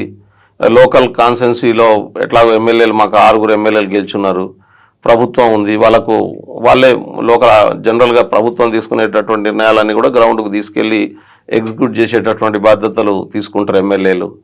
నేను ఎంపీ అయితే కేంద్ర ప్రభుత్వం నుంచి విస్తృతంగా ఫండ్స్ తీసుకురాగలుగుతా, రాష్ట్ర ఫండ్స్తో పాటు యాడ్ చేయగలుగుతా. అంటే జనరల్గా ఒక ఎంపీ తలుచుకుంటే ఏం చేయగలుగుతారు అనేటటువంటి విషయంలో నాకు స్పష్టత ఉంది. నేను కాన్సెన్సీ మీద ఫోకస్ చేసుకుంటూనే దేశంలో ఉన్నటువంటి ట్రైబల్స్ అంతా ఆర్గనైజ్ చేసి పార్టీకి ఒక అసెట్గా మారుతా కదా, ఆ ఉపయోగం ఉంటుంది, పార్టీ కూడా అడ్వాంటేజ్ ఉంటుంది. కాబట్టి అధినాయకత్వానికి ఇది మీకున్నటువంటి ఇంటలెక్చువాలిటీ ఏదైతే తెలివి ఉందో మిమ్మల్ని డిఫైన్ చేసుకోవడం, ప్రొటెక్ట్ చేసుకోవడం, మీకు డ్యామేజ్ చేసుకోకుండా తీసుకొచ్చే ఒక వాదనగా చాలా మంది అభిప్రాయాన్ని వ్యక్తపరుచున్నారు. ఎందుకంటే సరే ఒక చోట కాదు 3 చోట్ల అప్లికేషన్ పెట్టుకుంటే ఎక్కడ కన్సిడర్ చేయకపోవడం ఏంటి? పార్టీ ఐడియాలజీలతో సుదీర్ఘకాలం పార్టీ కోసం పనిచేసి నిన్న పార్టీ అధికారంలో రావడానికి పార్టీ గలానికి పెద్ద ఎత్తున మీరు కానీ దయాకర్ గారు కానీ ఇంకా చాలామంది ఇచ్చేశారు. మిమ్మల్ని అందరినీ ఇట్లా పక్కన పెట్టేసి మీరు ఎవరితో పాటు నిత్యం ఉన్నారో వాళ్ళు కనీసం మీకు చిన్నపాటి చర్చలు కానీ, మీకు చిన్నపాటి అసూరెన్స్ కానీ, చిన్నపాటి మాట సాయం కానీ చేయకోకుండా అట్లా పక్కకు పెట్టేశారని చెప్పేసి మీకు టికెట్ రాకపోవడానికి గల ప్రధాన కారణాలు ఏవని మీరు భావిస్తాను? డబ్బు లేకపోవడమా, లేకపోతే ఇంక ఇతరత్ర కారణం, లేకపోతే మీ దగ్గర ఉన్నటువంటి మేధో సంపత్తి ఎక్కువ అని చెప్పేసి అన్న ఎవరు బయటపడరే, నన్ను ఎవరు వ్యతిరేకించారు నేను అన్నాను, కానీ ఎవరు నా తరపున బాధ్యత తీసుకోలేదంట. నేను పూర్తి స్థాయిలో తీసుకొని చేసి ఉంటే ఉపయోగపడేది. దానికి 2-3 కారణాలు ఉంటాయి. కాంగ్రెస్ పార్టీలో జనరల్గా గ్రూప్ పాలిటిక్స్ ఉంటాయి. నేను కానీ దయాకర్ మేమంతా పార్టీ లైన్ తీసుకొని పనిచేస్తాను. రేవంత్ రెడ్డి వర్గం కదా, రేవంత్ రెడ్డి గ్రూప్, రేవంత్ రెడ్డి వర్గం, బట్టి వర్గం, అందరి వర్గం. నేను ఎవరిని రాజనరసింహ వర్గం, నాకు అత్యంత ఆప్తుడు రాజనరసింహ అన్న అందరూ. అదే ఎందుకు నేను ఈ మాట అంటున్నా అంటే అల్టిమేట్గా వెల్లయ్య నాయక్ అనేటోడు కాంగ్రెస్ విధానాలతో పనిచేస్తాడు అల్టిమేట్గా. ఇది ఇంపార్టెంట్. అది కూడా ఒక రకంగా కాంగ్రెస్ పార్టీలో ఇబ్బందికరమైన పరిస్థితి. అదే బంగపాటికి ముఖ్య కారణం. అది ముఖ్య కారణం అనేది అదో కారణం అయి ఉంటుంది. జనరల్గా ఎవరికి నా పట్ల వ్యతిరేకత లేదు, ఎవరు నాకు ఇవ్వకూడదు అనేటటువంటి ఉద్దేశంతో ఎవరు ఉంటారని నేను అనుకోను. కానీ అసెంబ్లీ ఎన్నికల కాడికి వచ్చేటర్లకు ఏంటంటే నాతో ఉన్న వాళ్ళకి నేను ఇప్పించుకోవాలి అనే దాంట్లో మాలాంటి వాళ్ళంతా గల్లంతా అవుతాం. మరి ఇప్పుడైనా మీరు అయితే ఇప్పుడు మారే ఆలోచన ఏమన్నా చేస్తామన్నారా? ఇట్లా కాదు ఓన్లీ పార్టీ ఐడియాలజీ పోతే పదవులు ఏమి రావు, బంగపాట్లు ఎప్పుడు కూడా జరుగుతాయి అంటే నేనేమంటున్నా అంటే నాకు పదవులు వస్తుంది రాకుంటేందన్న, నేను ప్రజల కోసం పనిచేద్దామని 25 సంవత్సరాల క్రితం 28 సంవత్సరాల క్రితం డిసైడ్ రాజకీయాల్లో పదవులు వస్తే పని ఎక్కువ చేయగలుగుతాం. పదవులు అసలే వద్దు, నాకు ఎమ్మెల్యే వద్దు, ఎంపీ వద్దు. ఎమ్మెల్యే వద్దు అనుకుంటే ఎందుకు అప్లికేషన్ పెట్టుకుంటే మనం పిచ్చోన్నా? ఎమ్మెల్యే అయితే మనం చేస్తున్న పని ఎక్కువ చేయగలుగుతాం, పేదోనికి లాభం అవుతుంది, 10 మందికి ఉపయోగం ఉంటుంది. మనం చేయగలిగినటువంటి ప్రభుత్వ యంత్రాంగం పని మాట ఉంటుంది. ఒక్క పేదోనికి ఇప్పుడు ఇల్లు చెప్పలేను కదా, అదే ఎమ్మెల్యే ఎంపీ అయితే కూర్చోబెట్టి మాట్లాడవచ్చు, సిస్టంలో ఉంటాం. ఎందుకు ఇంప్లిమెంట్ చేయట్లేదు? ఇప్పుడు 59 జీవో ఉంది. 59 జీవోను గత ప్రభుత్వం తీసుకొచ్చింది, రెగ్యులరైజ్ చేయడం కోసం పైసలు తీసుకున్నది, దాదాపు 1000 కోట్లు గుంజుకున్నది. కానీ ఇంతవరకు రెగ్యులరైజ్ చేయాలి. హైదరాబాద్ రంగారెడ్డి చుట్టుపక్కల పైసలు తీసేసుకున్నారు, వదిలిపెట్టిండ్రు. ఇప్పుడు ఇటువంటి చట్టాలు కలెక్టర్ స్థాయిలో కలెక్టర్ ఇంప్లిమెంట్ చేయాల్సినటువంటి చట్టాలను చేయించగలుగుతాం. పేదోడు బాగుపడతాడు, పేదోడిని తీసుకొస్తాం. అయితే ఏంటంటే ఖచ్చితంగా పార్లమెంట్ ఎన్నికల కాడికి వచ్చేటర్లకు ఇవన్నీ మారుతాయి. అసెంబ్లీ ఎన్నికల్లో ఉన్నంత టైట్నెస్ అసెంబ్లీ ఎన్నికలప్పుడు ఉన్నంత ఇంకోటి పార్లమెంట్ ఎన్నికలకు ఉండదు. పార్లమెంట్ ఎన్నికలన్నీ కూడా పాలసీ మీద జరుగుతాయి. పాలసీ మీద జరిగేటప్పుడు పెద్దగా వ్యతిరేకత కానీ ఇంకోటి ఉంటుంది అనుకోవట్లేదు. అందులోనూ మొన్న నాకు పిలిచి మాట్లాడి అష్యూరెన్స్ ఇచ్చారు, నేను ఖచ్చితంగా పార్లమెంట్ అంటే ఎట్లుందంటే ఇట్టే నవీన, నేను మా పెద్ద నాయకుడు వీళ్ళు కన్సిడర్ టు పార్లమెంట్ అని. అంటే ఎట్లుంటది అంటే వాళ్ళు చర్యగా మీ దగ్గర నుంచి పార్టీ నీకు ఇచ్చేస్తాను ఎవడు చెప్పి ఎవడు ఇయ్యలేడు. దీంట్లో కాంగ్రెస్ పార్టీలో ఒక సిస్టమ్ ఉంటుంది. ఆ సిస్టమ్ ను ఫాలో కావాల్సిందే. దయచేసి ఇట్లా మాట్లాడొద్దు. ఒక విషయం చెప్తాను, రేవంత్ రెడ్డి గారికి పక్కాగా అని చెప్పేసి టికెట్ ఇవ్వలే, ఉత్తమ్ కుమార్ రెడ్డి గారికి పక్కా అని చెప్పేసి నల్గొండ తర్వాత వారి మిసెస్కి ఇవ్వలే, వెంకటరెడ్డి గారికి ఇవ్వలే, పార్టీని ఆ మేరకు డిఫైడ్ చేసి బయటికి వెళ్ళినటువంటి రాజగోపాల్ రెడ్డి గారికి ఇవ్వలే, మల్లపట్టి విక్రమార్క గారికి ఇవ్వలే, జగ్గారెడ్డి గారికి పార్టీ లైన్ క్రాస్ చేసి ముందుకు వెళ్తానా కూడా ఇవ్వలే. ఇట్లా చాలా నియోజకవర్గాల్లో డబ్బు తర్వాత ఎన్నికల లాస్ట్లో ఒక ట్యాగ్ ఉంటే అవన్నీ కన్సిడర్ అయిపోయినాయి. మరి మనం ఏమన్నా పేదోళ్ళం అని చెప్పి ఏమో ఇవ్వట్లేదు. మరి చూడాలి, అంటే నాకైతే అట్లే అనిపించట్లేదు. వాళ్ళంతా కూడా ఆల్రెడీ పోటీ చేసి సీనియర్స్ గా గతం నుంచి కాన్సెన్స్ లో పని చేసుకున్నటువంటి వ్యక్తులు. మీరు చెప్పినటువంటి వాళ్ళు ఎవరు కూడా వాళ్ళు పని చేయకుండానే ఓవర్ నైట్ లో వచ్చి అప్పటిదప్పుడు తీసుకున్న వాళ్ళు కాదు. అంటే కొన్ని ఇప్పుడు ఈసారి తెలంగాణలో ప్రభుత్వాన్ని ఏర్పాటు చేయాలనుకున్నాం కాబట్టి ప్రతి సీట్ ఇంపార్టెంట్ అయింది. ప్రతి సీట్, ఎందుకంటే 119 సీట్లు, దాంట్లో దాదాపు ఒక 20 సీట్లలో మేము వీక్ ఉన్నాం కంప్లీట్గా. మిగిలినవి 100 సీట్లలోకి వెళ్ళి మాకు 60 రావాలి. 60 దాటితే కానీ ప్రభుత్వాన్ని ఏర్పాటు చేయడం. కాబట్టి ప్రతి సీట్ ఇంపార్టెంట్ అవుతుంది. ఆ ప్రతి సీట్ ఇంపార్టెంట్ లో కొన్ని ఈక్వేషన్స్ లో పక్కకు మహబూబాద్ ఇచ్చే, డోర్నకల్ ఇచ్చే, ఇళ్ళని ఇచ్చే ఓడిపోతాడని చెప్పేసి నీయలేదా? అయితే అది ఏమో లెక్క ప్రకారం వెళ్తే అందుకని లేదా? ఇప్పుడు మీరు ఇందాక చెప్పారు, నేను సీనియర్ లీడర్ల పేరు చెప్తే ఏం చెప్పుకోవచ్చు అన్నారు, వాళ్ళు పార్టీకి సుదీర్ఘ వాళ్ళు పనిచేశారు, అక్కడ క్యాడర్ బేస్ ఉంది, ఆర్థికంగా తర్వాత ఎన్నికల్లో ఒక ట్యాగ్ ఉందని చెప్పేసి. మరి ఇప్పుడు నేను చెప్తానన్నా, ఈ కాన్సెన్స్లో వెళ్ళినప్పుడు మీరు అప్లికేషన్ మీ దాకానే వస్తారు, మీరు అప్లికేషన్ పెట్టుకున్నటువంటి కాన్సెన్స్కి సంబంధించిన ఆ వ్యక్తులు ఎవరైతే వచ్చారో వారు ఏ మేరకు జాతి కోసం కానీ ఆ నియోజకవర్గానికి సేవలు అందించింది, పార్టీని ఏ మేరకు రామచంద్ర నాయక్ గారు, నేను నా విషయానికి వస్తే నన్ను పార్లమెంట్ కోసమే పార్టీ దాచిపెట్టుకున్నదని ఎందుకు అనుకుంటలేవు? క్రికెట్ లో ఒక మహబూబాద్ టికెట్ ఇచ్చినప్పుడు ఆ భావనకు వస్తా, తప్పనిసరిగా ఖచ్చితంగా నాకు మహబూబాద్ టికెట్ ఇస్తారు, మీకు ఏం డౌట్ అక్కర్లేదు. మీరు ఆ భావనకు రావాల్సి వస్తుంది, మీ అభిప్రాయాన్ని మార్చుకోవాల్సి వస్తుంది. మరి డబ్బు పరిస్థితి ఏంది? అవతలేమో కవిత గారు ఆర్థికంగా చాలా బలోపేతంగా ఉన్నారు, వాళ్ళ నాన్నేమో సుదీర్ఘంగా రాజకీయాల మీద అవపోసాలు ఉన్నటువంటి వ్యక్తి, వాళ్ళ కూతురి కోసం పెద్ద ఎత్తున యుక్తులన్నీ వాళ్ళ డబ్బు నా సర్వీసు, వాళ్ళు ఎంత డబ్బు పెట్టినా నా సర్వీస్ను దాటి ముందుకు పోలేరు. నేను మళ్ళీ చెప్తున్నా, ప్రజలు డబ్బులకే ఓట్లు వేస్తారనేటటువంటి దాన్ని నేను నమ్మను. ఎందుకు ఈ మాట చెప్తున్నా అంటే, నేను చాలా దిక్కులలో పోయి పనిచేసి వచ్చిన ఈ కాంగ్రెస్ పార్టీకి వచ్చిన తర్వాతనే. ఇప్పుడు నేను కర్ణాటకలో ఒక ఎరికెరూరు కాన్స్టిట్యున్సీకి పోయినా, 30 కోట్లు పెట్టిండు ఎదుటోడు, ఎలక్షన్స్లో డబ్బులు పంచకుండా క్యాండిడేట్ని గెలిపించి వచ్చిన. మళ్ళీ చెప్తున్నా, కాన్స్టిట్యున్సీ పేరు హెరికెరూరు. ఎందుకు ఈ మాట చెప్తున్నా అంటే, ఎలక్షన్ కమిషన్ రూల్స్ దాటి మా క్యాండిడేట్ ఖర్చు పెట్టే దమ్ము లేదు, అంత ఆలోచన కూడా లేదు దానికి. Senior advocate. ఎందుకు చెప్తున్నట్టు, అప్పుడు సిట్టింగ్ మంత్రి చాలా పవర్ఫుల్. పేరేనా ఎమ్మెల్యే గారి పేరు? ఇక ఇప్పుడు ఆ పేర్లు అవసరం లేదు. ఎందుకు మాట చెప్తున్నా, అందుకని నేనేమంటున్నా అంటే, ఇప్పుడు కూడా ఇక్కడ చాలా పెద్ద ఎత్తున డబ్బులు టీఆర్ఎస్ ఖర్చు పెట్టింది కదా, ఎందుకు గెలవలేదు? ప్రజలు విఘ్నులు, నువ్వు ఎవ్వరు పైసలు ఇచ్చినా తీసుకుంటారు. ఎందుకంటే తీసుకోకుంటే వాడు టార్గెట్ చేస్తాడనే భయం, వాటితో నాకు పంచాయతీ వద్దు కాబట్టి ఇస్తే తీసుకుంటారు, ఇవ్వకుంటే నేను ఏం అడగారు. తన పని ఎవరికి ఓటు వేయాలనుకుంటారో వాళ్ళకే ఇస్తారు. అక్కడ కాంప్రమైజ్ గారు, నువ్వు ఇమ్మన్నా చెయ్యి. పార్టీ టికెట్ ఇవ్వాలని నీ దగ్గర కొంత ఆర్థిక స్తోమత ఉండాలి కదా మీ దగ్గర. నేను ఏమంటున్నా అంటే, ఎలక్షన్ కమిషన్ రూల్స్ ప్రకారం నీకు గుర్తుల నుంచి సింబల్ నుంచి నామినేషన్ అయిన రోజు నుంచి కౌంటింగ్ అయ్యే రోజు వరకు మొత్తం ఖర్చు నాదే అని చెప్పి ఒక మండలం అంతా 42 మండలాలు ఒక మండలం బాధ్యత తీసుకున్నాడు ఆయన. అన్ని రకాలుగా నేను చూసుకుంటాను, నువ్వేం చింత చేయకు. అంటే ఇట్లా అంటే మనం ఈ 25 సంవత్సరాల సర్వీసులో చాలామందికి సాయం చేసినాం. చాలామంది ఇట్లా ప్రయోజనం పొందినటువంటి వాళ్ళు, వచ్చి సిన్సియర్గా పనిచేసేటటువంటి వాళ్ళు, 1000 రూపాయలు ఇచ్చేటోడు 1000 ఇస్తాడు. రేపు మీరు చెప్తారు కదా, ఓపెన్గానే పెడతా నేను, టికెట్ డిక్లేర్ అయినాక ఇది నా అకౌంట్, ఇది ఎలక్షన్ ఫండ్, దీంట్లో పంపించండి. ఆ ఎలక్షన్ అకౌంట్ ఒకటి ఓపెన్ చేస్తాం కదా, అదే ఓపెన్ చేసి అదే ఇస్తా జనాలకు, వాళ్ళే పంపిస్తారు పైసలు. ఇది పెద్ద ఇష్యూ కాదు. నేనేం డబ్బుల పెద్ద సమస్య అవుతుందని అనుకోవట్లేదు. నేను దాని గురించి పెద్ద చింత చేయట్లేదు. పార్టీ కూడా తెలుసు, పార్టీ నాయకత్వానికి కూడా తెలుసు, ఫైనాన్షియల్గా బెల్లయ్య నాయకు మొబిలైజ్ అవుతుంది. మొన్న కూడా అది డిస్కస్ జరిగింది కదా, ఫైనాన్స్ ప్రాబ్లం ఉందని చెప్పి అనుకోవట్లేదు, పార్టీ కూడా అనుకోదు.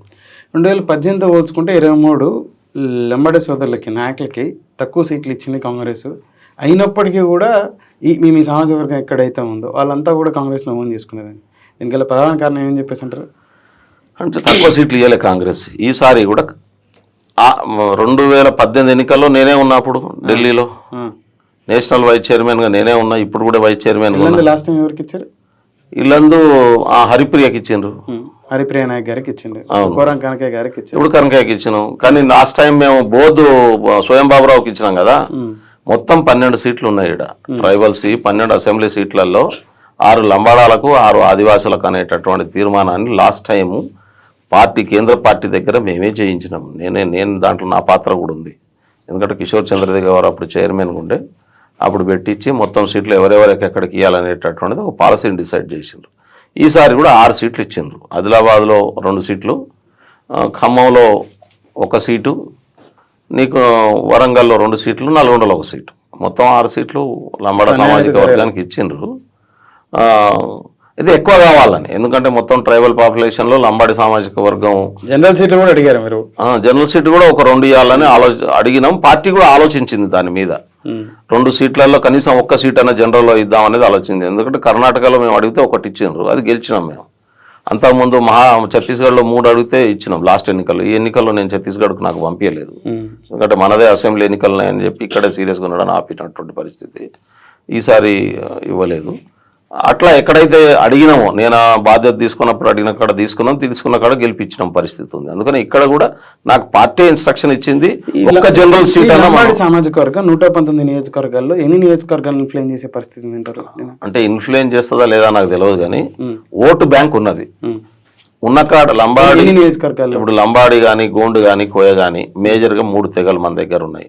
గోండు తెగ ఆదిలాబాద్లో ఉంటుంది, దాదాపు ఒక 3 లక్షల ఓట్లు కలిగి ఉంటుందండి. 2,80,000 చిల్లర, 3 లక్షల ఓట్లు ఉంటాయి. అదేవిధంగా కోయ సామాజిక వర్గం వరంగల్లో కొంత, ఖమ్మంలో మెజారిటీ ఉంటుంది. ఈ 3 జిల్లాల్లో కలిపి 5 లక్షల ఓటు బ్యాంకును కలిగి ఉన్నటువంటి పరిస్థితి. 5 లక్షల జనాభా కలిగి ఉంది. ఒక 20 లక్షల ఓట్లు జనాభా లంబాడీలకు సంబంధించి. ఇది 2011 జనాభా లెక్కలు చెప్తున్నాయి, ఎందుకంటే 2021 రాలేదు జనాభా లెక్కలు. దాని ప్రకారం చూసుకున్నప్పుడు 20,050 ఓట్లు జనాభా లంబాడీలో ఉన్నది. ఇక్కడ లంబాడీలో ఒక 60 కాన్స్టెన్సీలో ఉంటారు. 60లలో ఒక 30 కాన్స్టెన్సీలో మోర్ దెన్ 30,000-40,000 ఓట్లు ఉన్నటువంటి కాన్స్టెన్సీస్ ఉన్నాయి.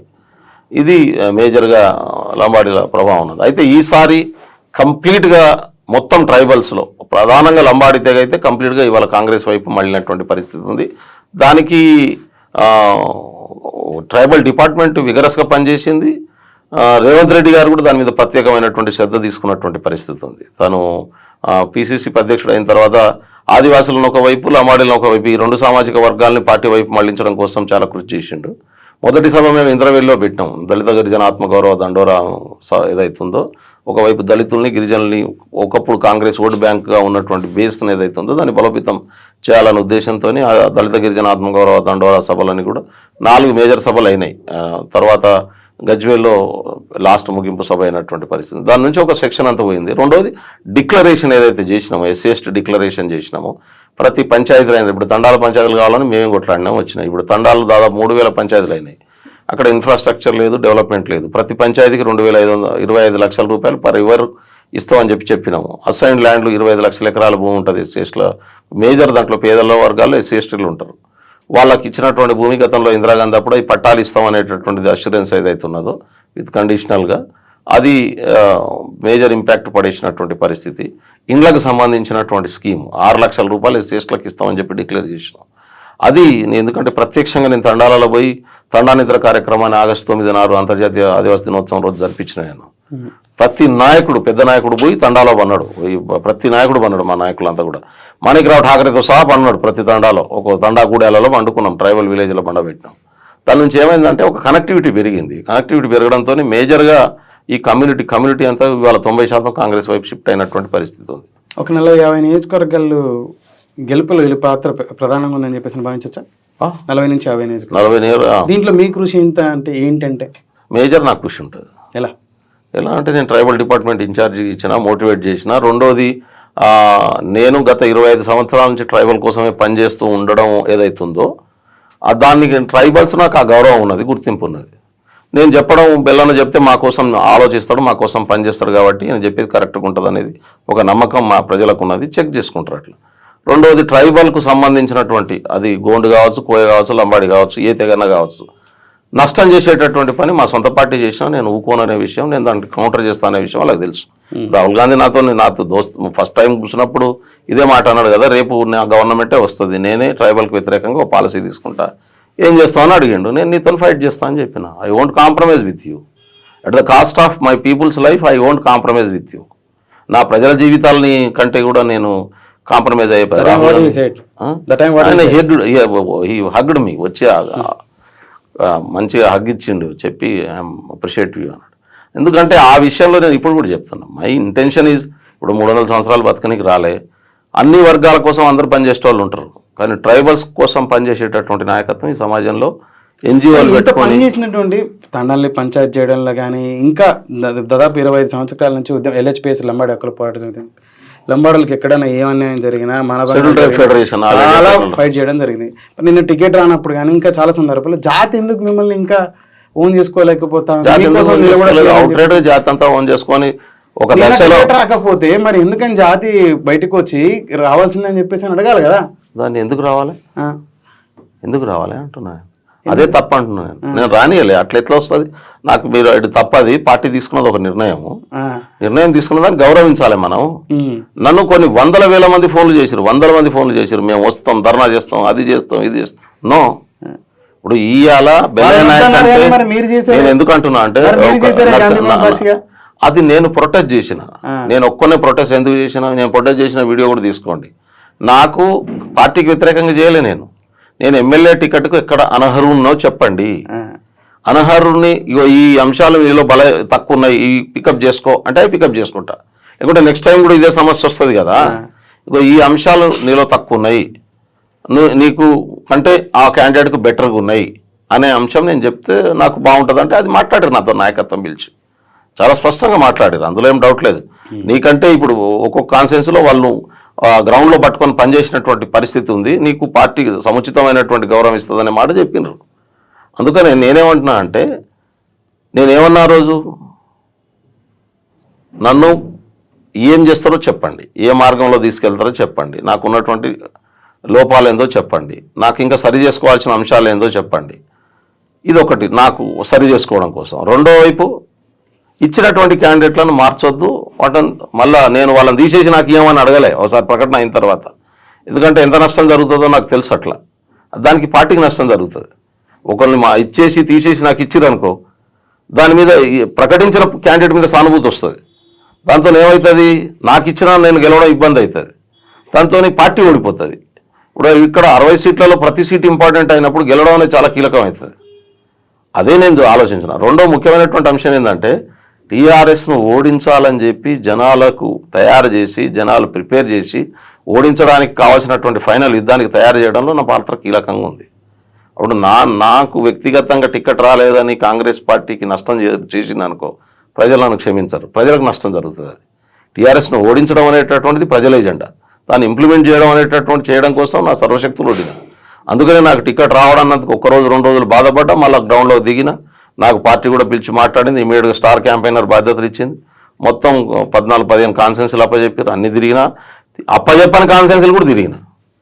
ఎందుకంటే గెలవడం ఇంపార్టెంట్. పార్టీ నా కుటుంబం అని చెప్పేసి అంటారు చాలా మంది. అయితే అవి మాటలకి చాలా వరకు పరిమితం అవుతుంటాయి, చేతుల దాకా రావు. కానీ నిజంగా అలా భావించి మీరు పార్టీ నిలబడాలని చెప్పేసి అని నాకు వ్యక్తిగతంగా నష్టం జరిగినా పర్లేదు, పార్టీకి నష్టం నా కారణం నుంచి అయితే జరగకూడదు, దానివల్ల మళ్ళీ కారణం కావద్దు, ప్రజలు మళ్ళీ ఇబ్బందులకు గురవుతారని చెప్పేసి అని. ఇటువంటి వ్యక్తి అసెంబ్లీలో లేకపోవడం మళ్ళీ ప్రజలకే నష్టం. మీరు అన్నట్టు పార్టీకి నష్టం అవుతుంది అన్నారు. ఇటువంటి వ్యక్తి ఒక కాన్స్టిట్యున్సీ నుంచి ఒకవేళ ప్రాతినిధ్యం వచ్చి అసెంబ్లీకి వెళ్ళింటే ఆ కాన్స్టిట్యున్సీ సమస్యనే కాకోకుండా యావత్ రాష్ట్రానికి సంబంధించినటువంటి పీడితులు ఎవరైతే ఉంటారో వాళ్ళ సమస్యలను కూడా లేవనెత్తేటాడు. సరే, ఈ అంశాన్ని కాస్త పక్కన పెడితే ప్రధానంగా ఇప్పుడు దీంట్లో ఒక పాయింట్ కూడా ఉంది, ఆ ప్రజల బాధ్యత కూడా ఉంది నాకు టికెట్ రాకపోవడంలో. ఎందుకంటే పార్టీ సర్వేలు చేయించింది, సర్వేలు చేయించినప్పుడు నువ్వు చెప్పాలి కదా, నాకు ఎమ్మెల్యే క్యాండిడేట్ అయితే నాకు మేలు జరుగుతుందని పేదవాడు సర్వేలు చేసినప్పుడు చెప్తే కదా నాకు టికెట్. కెమెరా ముందర మాత్రమే జ్ఞానం చెప్తాను, గ్రౌండ్ లో ఉండట్లేని చెప్పేసి అని భావన. మైబాద్లో నేను తిరిగినంత ఎవరు తిరిగినారు? మైబాద్ డోర్నకల్ ఇల్లు ఆ బెల్ట్ అంతా నేను తిరగకుంటే ఇంటికాడ కూర్చోలేదు. నేను భారత్ జోడో యాత్ర 2 నెలల ముందు తిరిగారా? 2 నెలల ముందు నేను భారత్ జోడో యాత్ర అయిన తర్వాత ఆల్మోస్ట్ వాళ్ళు 1 year తిరిగాను. అంతకంటే ఎక్కువ తిరిగినాడు ఎవడో, నాకంటే ఎక్కువ తిరిగింది అయితే ఉన్నారు, నేను లేదన్నాను. కానీ అయితే వాళ్ళే ఒక కాన్స్టిట్యున్సీ కన్ఫర్మ్ అయ్యారు. నేను అంటున్నా నరసింహ, నాకు అర్థం కాదు, పార్టీని గెలవడం కోసం రాష్ట్రం అంతా తిరిగి పార్టీని ప్రిపేర్ చేసిన తర్వాత ఒక కాన్స్టిట్యున్సీకి ఇచ్చిన తర్వాత కాన్స్టిట్యున్సీలో ఉన్న నాయకత్వం పనిచేయదా? పని చేయాలి. ఇప్పుడు నల్గొండ కాబట్టి నల్గొండ, హుజూర్ నగర్, కొన్ని ఏదైతే ఉన్నాయి కొడంగల్, కొన్ని కాన్స్టిట్యున్సీలలో పనిచేసేది. అట్లా ఏమంటా అంటే పని చేస్తుంది. అయితే ఏంటంటే మేము దగ్గరికి వచ్చేసరికి ఎందుకు పని చేయట్లేదు? ఇప్పుడు కూడా ఏమంటున్నా అంటే మహబూబాద్ పార్లమెంటుకు నేను నిలబడాలని పార్టీని అడుగుతున్నా, పార్టీ నాకు అవకాశం ఇస్తానని చెప్పింది.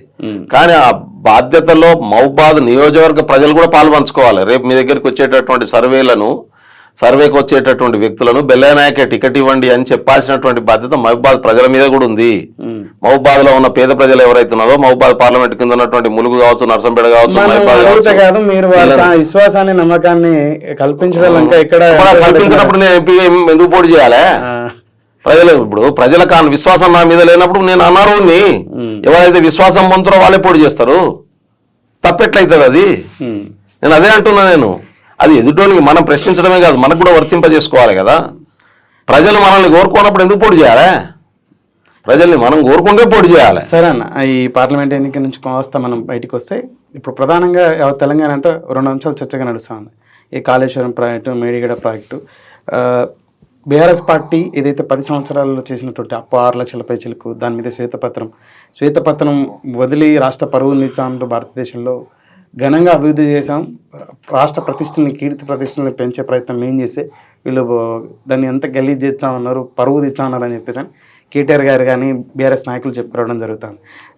నిన్న ఏదైతే రేవంత్ రెడ్డి గారు కార్లకు సంబంధించిన ఇష్యూ, ల్యాండ్ క్రూజర్ ఏదైతే ఒక్కొక్కటి 3 కోట్ల పైచలుగుతో పెట్టి అక్కడ విజయవాడలో అదేంటి కొత్త కార్లకి బాడీ ఏదైతే నీడ్స్ ఉంటాయో కొత్త వెహికల్కి అవి చేపిస్తామంటే దాన్ని తప్పు పట్టడం ఏంటి అని చెప్పేసి అని మాట్లాడుతూ ఉన్నారు. నేనేమంటున్నా అంటే నేను కడియం శ్రీ గారు మాట్లాడింది కూడా చూసినాను, కేటీఆర్ గారు మాట్లాడింది చూస్తున్నా, జగదీశ్వర్ రెడ్డి మాట్లాడుతూ ఉన్నాను. నేను అడుగుతా ఉన్నాను, ల్యాండ్ క్రూజర్లు 22 కొత్త కార్లు అవసరమే వచ్చింది ఇప్పుడు ఈ ప్రభుత్వానికి? ఎందుకు కొనాల్సి వచ్చింది? అది కూడా సీక్రెట్గా ఎందుకు కొనాలి? సీక్రెట్ అని లేదు, ఇంటెలిజెన్స్ చెప్పింది సెప్టెంబర్ మంత్లో తీసుకున్నాము. అక్కడ మనం బాడీ కొత్త వెహికల్స్కి ఏమైతే నీడ్ ఉన్నాయో మరి నిన్నటి దాకా మరి ముఖ్యమంత్రి చెప్పేదాకా, రేవంత్ రెడ్డి చెప్పేదాకా బయటకి ఎందుకు రాలే? అది మళ్ళీ అదే అంటున్నాను నేనంటే, ప్రతి విషయాన్ని గ్లోబల్ ప్రచారం చేసేటటువంటి కేటీఆర్ గారు, ట్విట్ చేసేటటువంటి కేటీఆర్ గారు మరి ఇది ఎందుకో ట్విట్ చేయలే? 22 ల్యాండ్ క్రూజర్లు కొంటున్నాం, ఇంటెలిజెన్స్ అవసరం ఉంది. ఏ ఇంటెలిజెన్స్ ఫెయిల్ అవసరం ఉంది ఇక్కడ? నాకు అర్థం కాక అడుగుతా. అంత ప్రమాదం ఏమొచ్చింది గతంలో ఉన్నటువంటి ముఖ్యమంత్రికి? ఈ రాజదర్పాన్ని ప్రదర్శించాలనేటటువంటి ఒక భావన, రాచరికపు మైండ్ సెట్ ఏదైతే ఉందో అది తీసుకొచ్చినటువంటి పరిస్థితి ఉంది. ఇది ప్రజాస్వామ్యం దుర్వినియోగం చేయడం అంటారు. ఇక్కడ ఫీజులు కట్టుకోలేక తల్లిదండ్రులు పిల్లల చదువు మానిపిస్తున్నటువంటి పరిస్థితి ఉన్నది. హాస్పిటల్ నుంచి డెడ్ బాడీలు తీసుకోలేకపోతున్నారు. అటువంటి పద్ధతిలో ఇక్కడ కుటుంబాల్లో ఉన్నటువంటి స్థితి ఉంది. ఫోన్ చేస్తే అంబులెన్సులు రానటువంటి పరిస్థితి. అంటే నిత్య అవసర జీవితాలకు సంబంధించినటువంటి సామాన్యులు తెలంగాణలో ఎన్ని బాధలు పడుతుంటే మనకు లగ్జరీస్ అవసరమా? ల్యాండ్ క్రూజర్లు అవసరమా? 2, 3 కోట్లు పెట్టి ఇవన్నీ సొమ్ము, అది ఏ ప్రజల సొమ్ము అది. కాబట్టి అందుకని రేవంత్ రెడ్డి గారు తన కారును వాడతా అని చెప్పిండు. నాకు అవసరం లేదు ఇప్పుడు. అది బయటకు వచ్చేదాకా తనకు కూడా తెలియదు. అది కూడా రివ్యూ చేస్తే బయటకు వచ్చినాయి. ఏ అధికారికి వచ్చి ముందు చెప్పలే. నేను అంటున్నా ఇప్పుడు 6 లక్షల కోట్లు అప్పయింది. దేనికి చేసినాం అప్పు? 50 లక్షల కోట్ల ఆస్తిని పెంచామని చెప్పి. ఈడ కాళేశ్వరం ఆస్తి అంటారా? గట్టిగా వాన పోతే కొట్టుకుపోయేటటువంటి, వరదొస్తే కొట్టుకుపోయేటటువంటి పిల్లర్లు వేసినావు నువ్వు. 1,27,000 కోట్లు అన్న. ఏంది ఇది? 90,000 కోట్లు రెండు ఖర్చు పెట్టేసిరట. పిల్లలు 5 సంవత్సరాల కూలిపా. అది ఆస్తి క్రియేట్ చేయడం అంటారా? దోసుకోవడం అంటారు. అందుకని దాన్ని రివ్యూ చేస్తే పరువు తీసినట్ట. విద్యుత్ శాఖలో 85,000 కోట్లు 80,000 కోట్ల అప్పులా రివ్యూ చేస్తే తప్ప మేడ్చల్ ఆర్టీసీ డిపో భూములు తాకట్టు పెట్టి పైసలు తెచ్చుకుంటారానే? ప్రజల సొమ్ము బాధ్యత అప్పచెప్తే ఇంత దూరమా? ఇంత దోపిడా? దేనికి వాడారు? ₹1 ఆ డిపోకి ఇయ్యలే. దాని కాగితాలు పెట్టి 130 కోట్లు తెచ్చుకుంటారు. ఇది దుర్వ్యంగం కాదా? దుబారా కాదా? కాంగ్రెస్ పార్టీ అందుకనే రేవంత్ రెడ్డి గారు మొదటి రోజు నుంచి చెప్తా ఉన్నాడు, మేము ప్రజలకు సేవకులం, పాలకులం కాదు. ప్రజలు ఓట్లేసి గెలిపించి వాళ్ళ రక్తాన్ని చెమటక సిందించి తయారు చేసిన ట్యాక్స్ రూపంలో వస్తున్న డబ్బును ప్రజల ప్రయోజనాల కోసం ఖర్చు పెట్టడానికి వాడడం కోసమే మాకు ఈ బాధ్యతను అప్పచెప్పిండ్రు. దాన్ని ఇష్టం వచ్చినట్టు దుబారా చేసి బంగ్లాలు కట్టుకొని, మహల్లు కట్టుకొని, కిట్పోకో ద్వారా డబ్బులు తీసుకుపోయి సొంత ఫామ్ హౌజులు కొనుక్కొని, పెద్ద పెద్ద ల్యాండ్ క్రూజర్లు కొనుక్కొని దుబారా చేయడం కోసం కాదు. మనకిచ్చినటువంటి అధికారాన్ని ప్రజల బాగు కోసం వాడాలి. ఇది కాంగ్రెస్ పార్టీ ఆలోచిస్తున్నది. రెండోది, మీరు చెప్పినట్టు ఇమేజ్, ఏం ఫేక్ ఇమేజ్ బిల్డ్ చేసారు మీరు. ఫేక్ ఇమేజ్ అంటారు దాన్ని. అంటే ఊపర్ షేర్వాణి అందరు పరేషాని అని చెప్పి ఒక సామెత ఉంది. ఇక్కడ ఉప్పాడు పైన షేర్వాణి కట్టుకొని డాంబికం పలుకుతే ఎట్లా? లోపట మాసిపోయిన బనీను చినిన బనీను వేసుకొని తిరిగితే ఎట్లా? పొక్కలు పడ్డ బనీను. కాబట్టి వాస్తవం ఏందో మనకు తెలిస్తే దాన్ని పరిష్కరించుకోవడం కోసం ఇంపార్టెంట్ అవుతుంది. చేసుకోగలుగుతాం, పరిష్కారం చేసుకోగలుగుతాం. మళ్ళీ శాశ్వతమైనటువంటి పరిష్కారం అవసరం దానికి. అందుకని కాంగ్రెస్ పార్టీ ఒక ప్రణాళికాబద్ధంగా, ఈ రాష్ట్రం కొత్త రాష్ట్రం ఏర్పడ్డ తర్వాత ఈ వనరులు ఓవర్ నైట్లో జరిగినటువంటి సృష్టి కాదు. కేసీఆర్ వచ్చి సృష్టించింది ఏం లేదు. ఇక్కడ కేటీఆర్ వచ్చి క్రియేట్ చేసింది ఏం లేదు.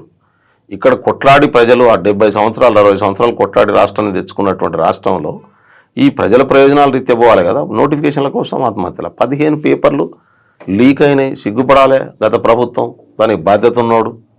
సిగ్గు అనిపించలేదు వాళ్ళకి. ప్రభుత్వం ఇప్పుడు జరగలేదా? ఇట్లా జరిగింది, ఇట్లా జరిగిందా? బాధ్యత ఇవ్వడం తప్పు చేస్తాం అనేది శిక్ష జరిగింది. కలెక్టరేట్ల నిర్మాణం జరిగింది, జిల్లాల పెంపు, ఇంకా ఇట్లా చాలా. ఏం ప్రజలకు ఏం వచ్చింది? సరే నాకు పోతే ఈ ఏదైతే కాళేశ్వరం కానీ, మేడిగడ్డ ప్రాజెక్ట్ కానీ, ప్రధాన ప్రాజెక్టులు ఏవైతే నిర్మాణం, మిషన్ భగీరథ కానీ, ఇంకా ఇతరత్ర వీటిలలో ఎక్కడ దోపిడీ జరిగింది? నాయకుల కారణం చేత జరిగిందా, అధికారులనా, లేకపోతే ఎవరైతే ఆ ప్రాజెక్ట్ తీసుకున్నారో మేఘా కృష్ణారెడ్డి అని చెప్పేసి అని, మహోం రామేశ్వరరావు అని చెప్పేసి కొన్ని పేర్లు మీరు ప్రతిపక్షంలో ఉన్నప్పుడు ప్రధానంగా చెప్పుకురావడం జరిగింది. ఇప్పుడు ఎవరి మీద చర్యలు ఉంటా ఉన్నాయి అని చెప్పేసి పెద్ద ఈరోజు చర్చ. అన్న, కాళేశ్వరం ప్రాజెక్టు రీడిజైన్ కరప్షన్ కోసం జరిగింది. నిన్న మంత్రులు పోయి ఎంక్వైరీ చేసిన తర్వాత మేము చాలాసార్లు మాట్లాడినాం. వచ్చినటువంటిది ఏంది? దాదాపు 50,000 కోట్ల రూపాయలు దీని దుర్వినియోగం అయినాయని. దుర్వినియోగం అయితే తెలియక జరుగుతుందా? తెలిసి జరుగుతుంది. ఇప్పుడు 1000 కోట్లు, 2,000 కోట్లు, 7,000 కోట్లు, 8,000 కోట్లు ఎటువంటి టెండర్ లేకుండా నామినేషన్ మీద ఎట్లా ఇచ్చేస్తారు? ఇప్పుడు ఇంకో ఈ టీఎంసీ వాటర్ తీసుకోవడం కోసం 3rd ఫేజ్ మొదలుపెట్టి ఆయన నామినేషన్ మీద ఎందుకు ఇచ్చేసాడు? అంటే నీకు కావాల్సిన మనిషికి ఎందుకు ఇచ్చుకుంటావు నువ్వు? నీకు దానిలో లాభం ఉండడం వల్ల ఇచ్చుకుంటావు. ఇది చాలా స్పష్టం. నేను అంటున్నాను, అందుకనే దాని మీద సమగ్ర విచారణ జరపాల్సినటువంటి అవసరం ఉందని కన్సర్న్ మినిస్టర్ అయినటువంటి మా గౌరవనీయులు ఉత్తమ్ కుమార్ రెడ్డి గారు ప్రకటించారు నిన్న. నేను అంటున్నా, అది జరిగితే వాస్తవాలన్నీ బయటకు వస్తాయి. మీకు ఒక ఎగ్జాంపుల్ చెప్తున్నాను. ఇప్పుడు రిజర్వాయర్లు కట్టారు చాలా దిక్కులలో. రిజర్వాయర్లన్నీ కూడా పాత చెరువులను దొవ్వి కట్టడమో లేకుంటే కొండల మధ్యన కట్టడమో జరగలే. ప్లెయిన్ భూమిలో జరిగింది మల్లన సాగర్. మనం పెద్ద పోరాటం చేసినాం దానికోసం. ప్లెయిన్ భూమిలో దామోదర నరసింహ గారు చాలా ఇనిషియేషన్ తీసుకున్నారు దానికోసం. కోర్టులు కేసు వేయించండు, చాలా కష్టపడ్డాడు. ఆడ ప్లెయిన్ భూమిలో జరిగినటువంటి దాంట్లో 1 క్యూబిక్ మీటర్గా పైన మట్టి తీయడం కోసం తీసుకున్నటువంటిది 326 రూపాయలు. దురదృష్టకరమైంది ఏంటంటే టెండర్లు తీసుకున్న ఏ కాంట్రాక్టర్కి ఎక్విప్మెంట్లు లేవు, వాడు చేయలేదు. నేను కూడా బేసికల్గా ఇంజనీర్ని, అందరు సబ్ కాంట్రాక్ట్ ఇచ్చారు. నేనంటున్న సబ్ కాంట్రాక్టర్కి తీసుకున్నవానికి ఎంతకి ఇచ్చారు వీళ్ళే 326 రూపాయలు క్యూబిక్ మీటర్ చొప్పున తీసుకున్నారు. 100 రూపాయలకు, 90 రూపాయలకు, 120 రూపాయలకు, 150 రూపాయలకు ఇచ్చిండ్రు. చాలామంది సబ్ కాంట్రాక్ట్ తీసుకొని ఎక్విప్మెంట్ ఉన్నోడు ఎందుకంటే మిషనరీ పాడైపోతుంది కాబట్టి పని చేయాల్సి ఉంటుంది. కాబట్టి ఇట్లా పని చేసినటువంటి వాళ్ళు ఉన్నారు. అంటే ఒక్కొక్క క్యూబిక్ మీటర్కు 150 రూపాయలు, 200 రూపాయలు పేపర్ల మీద కాంట్రాక్టులు తీసుకొని రాజకీయ పలుకుబడితో తీసుకొని దోసుకున్నటువంటి వాడు ఎవడు బయటికి రావాల్సినటువంటి అవసరం ఉంటుంది కదా.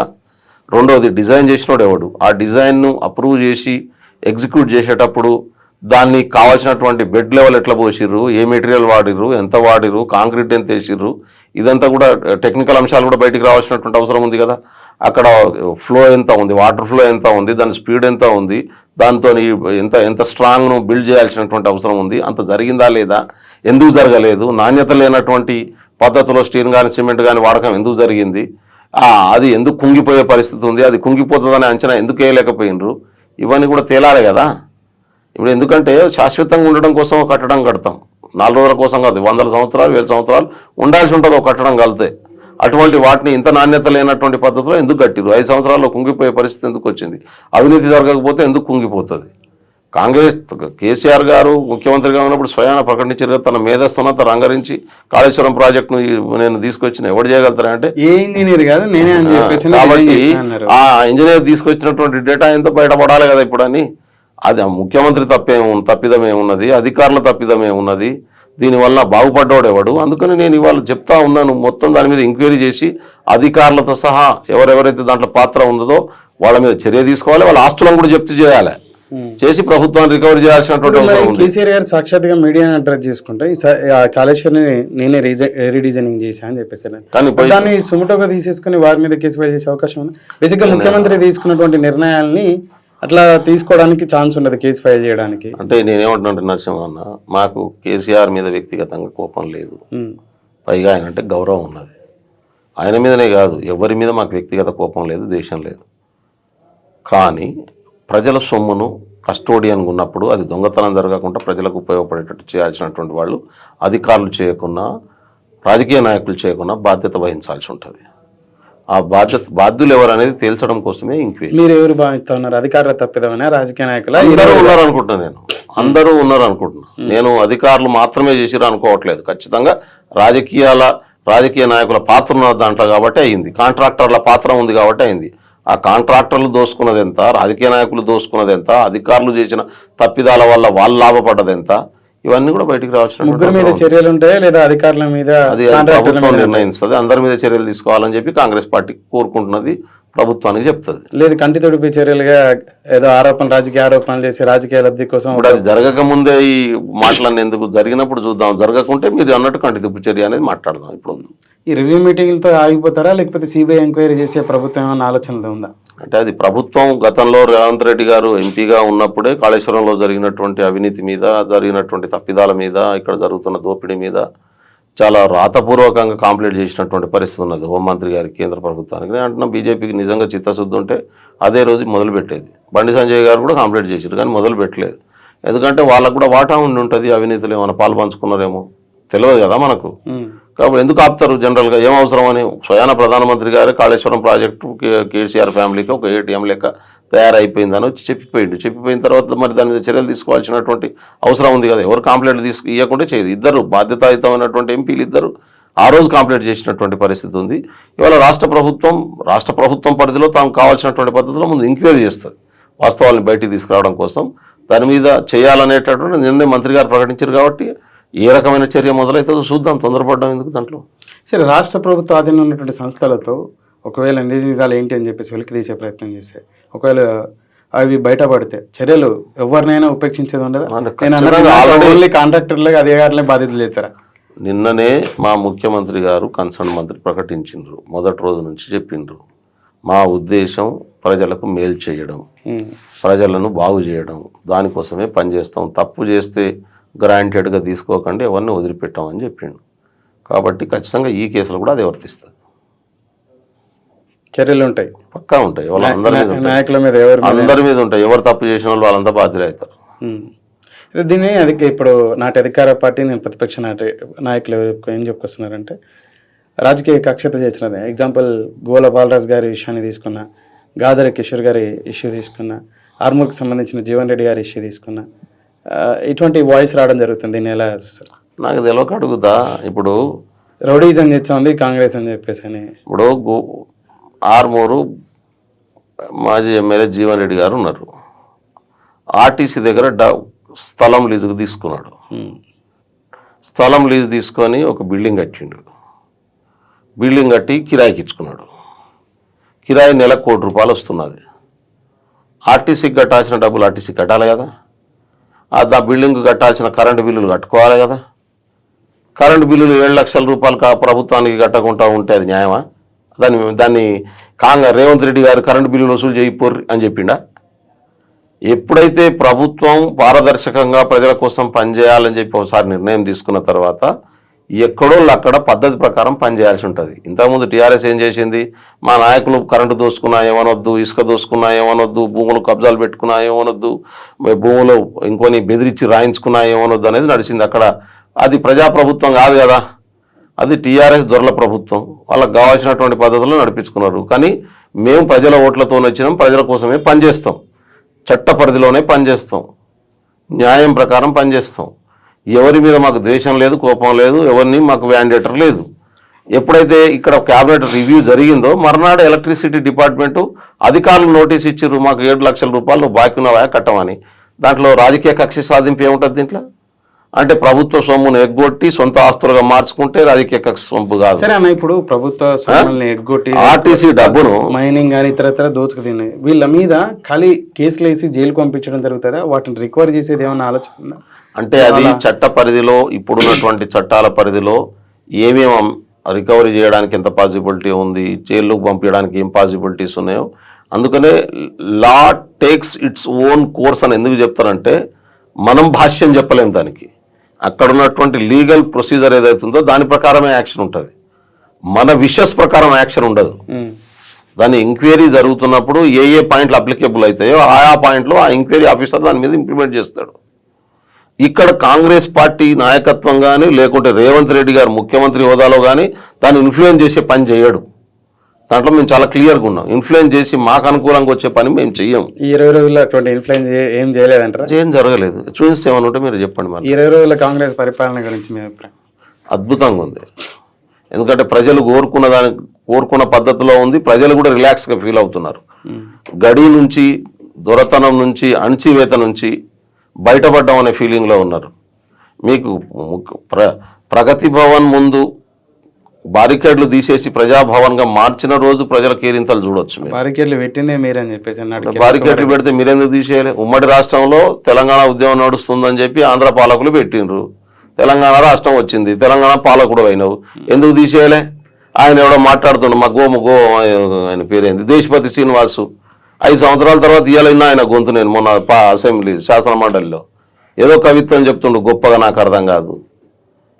ఏమైంది మరి? ఆంధ్ర పాలకులు పెట్టిపోయిన బారికేట్లను ఎందుకు కొనసాగించారు అంటే ఆంధ్ర పాలకులతో కుమ్ముక్కై దోసుకున్నారు కాబట్టి కొనసాగించారు. రేవంత్ రెడ్డి గారు 20 రోజుల్లో తీసుకున్న నిర్ణయాలపైన మీ అభిప్రాయం? చాలా అద్భుతంగా ఉన్నాయి.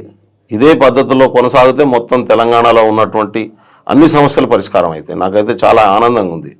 ఎంత కష్టపడ్డామో దానికైతే అంతకు ప్రజలు రిలాక్స్ ఉన్నారు. అందులో భాగస్వామ్యం కాలేకపోయినా అని చెప్పేసి బాధలే. నేను భాగస్వామినే. నేను కాకుంటే ఎట్లుంటది అన్న? యుద్ధంలో చట్టసభల్లో అన్న యుద్ధంలో తుపాకీ కొట్టేటోడు వాడు ఉంటాడు, కానీ ఛాయ్ అందించేటోడు, నీళ్ళు అందించేటోడు, ట్రాన్స్పోర్టేషన్ చేసేటోడు అంతా యుద్ధంలో ఉంటేనే వాడు ఆడ తుపాకీ కొట్టగలుగుతాడు. అందుకని మేమంతా యుద్ధంలో ఉన్నాం. రేవంత్ రెడ్డి గారు తుపాకీ కొట్టే ప్లేస్లో ఉన్నారు, మంత్రులు తుపాకీ కొట్టే ప్లేస్లో ఉన్నారు. దీంట్లో మేము యుద్ధంలో లేవని అనుకోకు. సో భాగస్వామ్యం ఉందంటారు? ఇదంతా భాగస్వామ్యమే. కాంగ్రెస్ పార్టీ ప్రతి కార్యకర్త భాగస్వామి. కోదండరాం గారికి, అందశ్రీ గారికి ఎమ్మెల్సీ అని చెప్పేసినట్టు పెద్ద అయితే చర్చ, దానిపైన మీ అభిప్రాయం? ఇంకా ఏం నాకు అటువంటి ఇన్ఫర్మేషన్ ఏం లేదు. పార్టీ తీసుకుంటుంది. కోదండరాం రెడ్డి గారు మాకు ఎన్నికల్లో బేషరత్తుగా సపోర్ట్ చేసిండు, నిలబడ్డాడు. కోదండరాం రెడ్డి గారు తెలంగాణ ఉద్యమానికి నాయకత్వం వహించినటువంటి వ్యక్తి. ఆయన అంటే అందరికీ తెలంగాణ సమాజానికే గౌరవం ఉంది. కేసీఆర్ ఆయన తలుపులు పలగొట్టి తీసుకొచ్చి అవమానం చేసినటువంటి స్థితి ఉంది. తెలంగాణ ప్రజలకు కోదండరామిరెడ్డి ఒక ఆర్నమెంట్ను మనం ప్రజలకు కోరుకునేటటువంటి వ్యక్తిని కాపాడుకోవాల్సినటువంటి బాధ్యత అనేది. అందశ్రీ గారు తక్కువేం కాదు. జయ జయ తెలంగాణ గీతం అనేది తెలంగాణ రాష్ట్ర ఉద్యమాన్ని నడిపించినటువంటి గీతం. అంత అద్భుతమైనటువంటి కవి. తాను ఎక్కడ కాంప్రమైజ్ కాకుండా ప్రజల కోసం పాడేటటువంటి కవి. కేసీఆర్ దగ్గర కూడా కాంప్రమైజ్ కాలేదు కదా, ప్రజల పక్షాన్ని నిలబడి కొట్లాడినటువంటి వ్యక్తి. కాబట్టి ఇస్తే మంచిదే. నేనైతే అంటే అటువంటి వాళ్ళని ఇవ్వడం వాళ్ళకి ఇయడానికి కొంత కాంగ్రెస్ పార్టీలో ఒక వర్గం మరొక విధంగా చూస్తుంది. మా అంటే అవకాశాలు అది నా దెబ్బతిన్నాయని దృష్టికి చెప్పేసి. అటువంటిది ఏం రాలేదు. కానీ ఉమ్. అంటే జనరల్గా యాస్పిరెంట్స్ కోరుకునేటటువంటి వాళ్ళు మాకు కావాలని కోరుకుంటారు కదా. దాంట్లో మేము కదా కమిటెడ్ గా పనిచేసింది పార్టీ బలోపేతం కోసం సుదీర్ఘ. అది ఎస్, కాంగ్రెస్ పార్టీలో బలోపేతం కోసం పనిచేసినట్టు అది పార్టీ నిర్ణయం తీసుకుంటుంది. నేను వ్యక్తిగతంగా వాళ్ళకి ఇస్తుర్రా లేదా అనేది నాకు తెలియదు. ఉమ్. వాళ్ళు గొప్ప వ్యక్తులు అని చెప్తా ఉన్నాను. తెలంగాణ ఉద్యమంలో కాంట్రిబ్యూట్ చేసినటువంటి వాళ్ళు, తెలంగాణ రాష్ట్ర సాధన కోసం పనిచేసినటువంటి వాళ్ళు, కాంగ్రెస్ పార్టీని పవర్లోకి తెచ్చుకోవడం కోదండరామ్ రెడ్డి గారితో ఓపెన్గానే సపోర్ట్ చేసిండు కదా.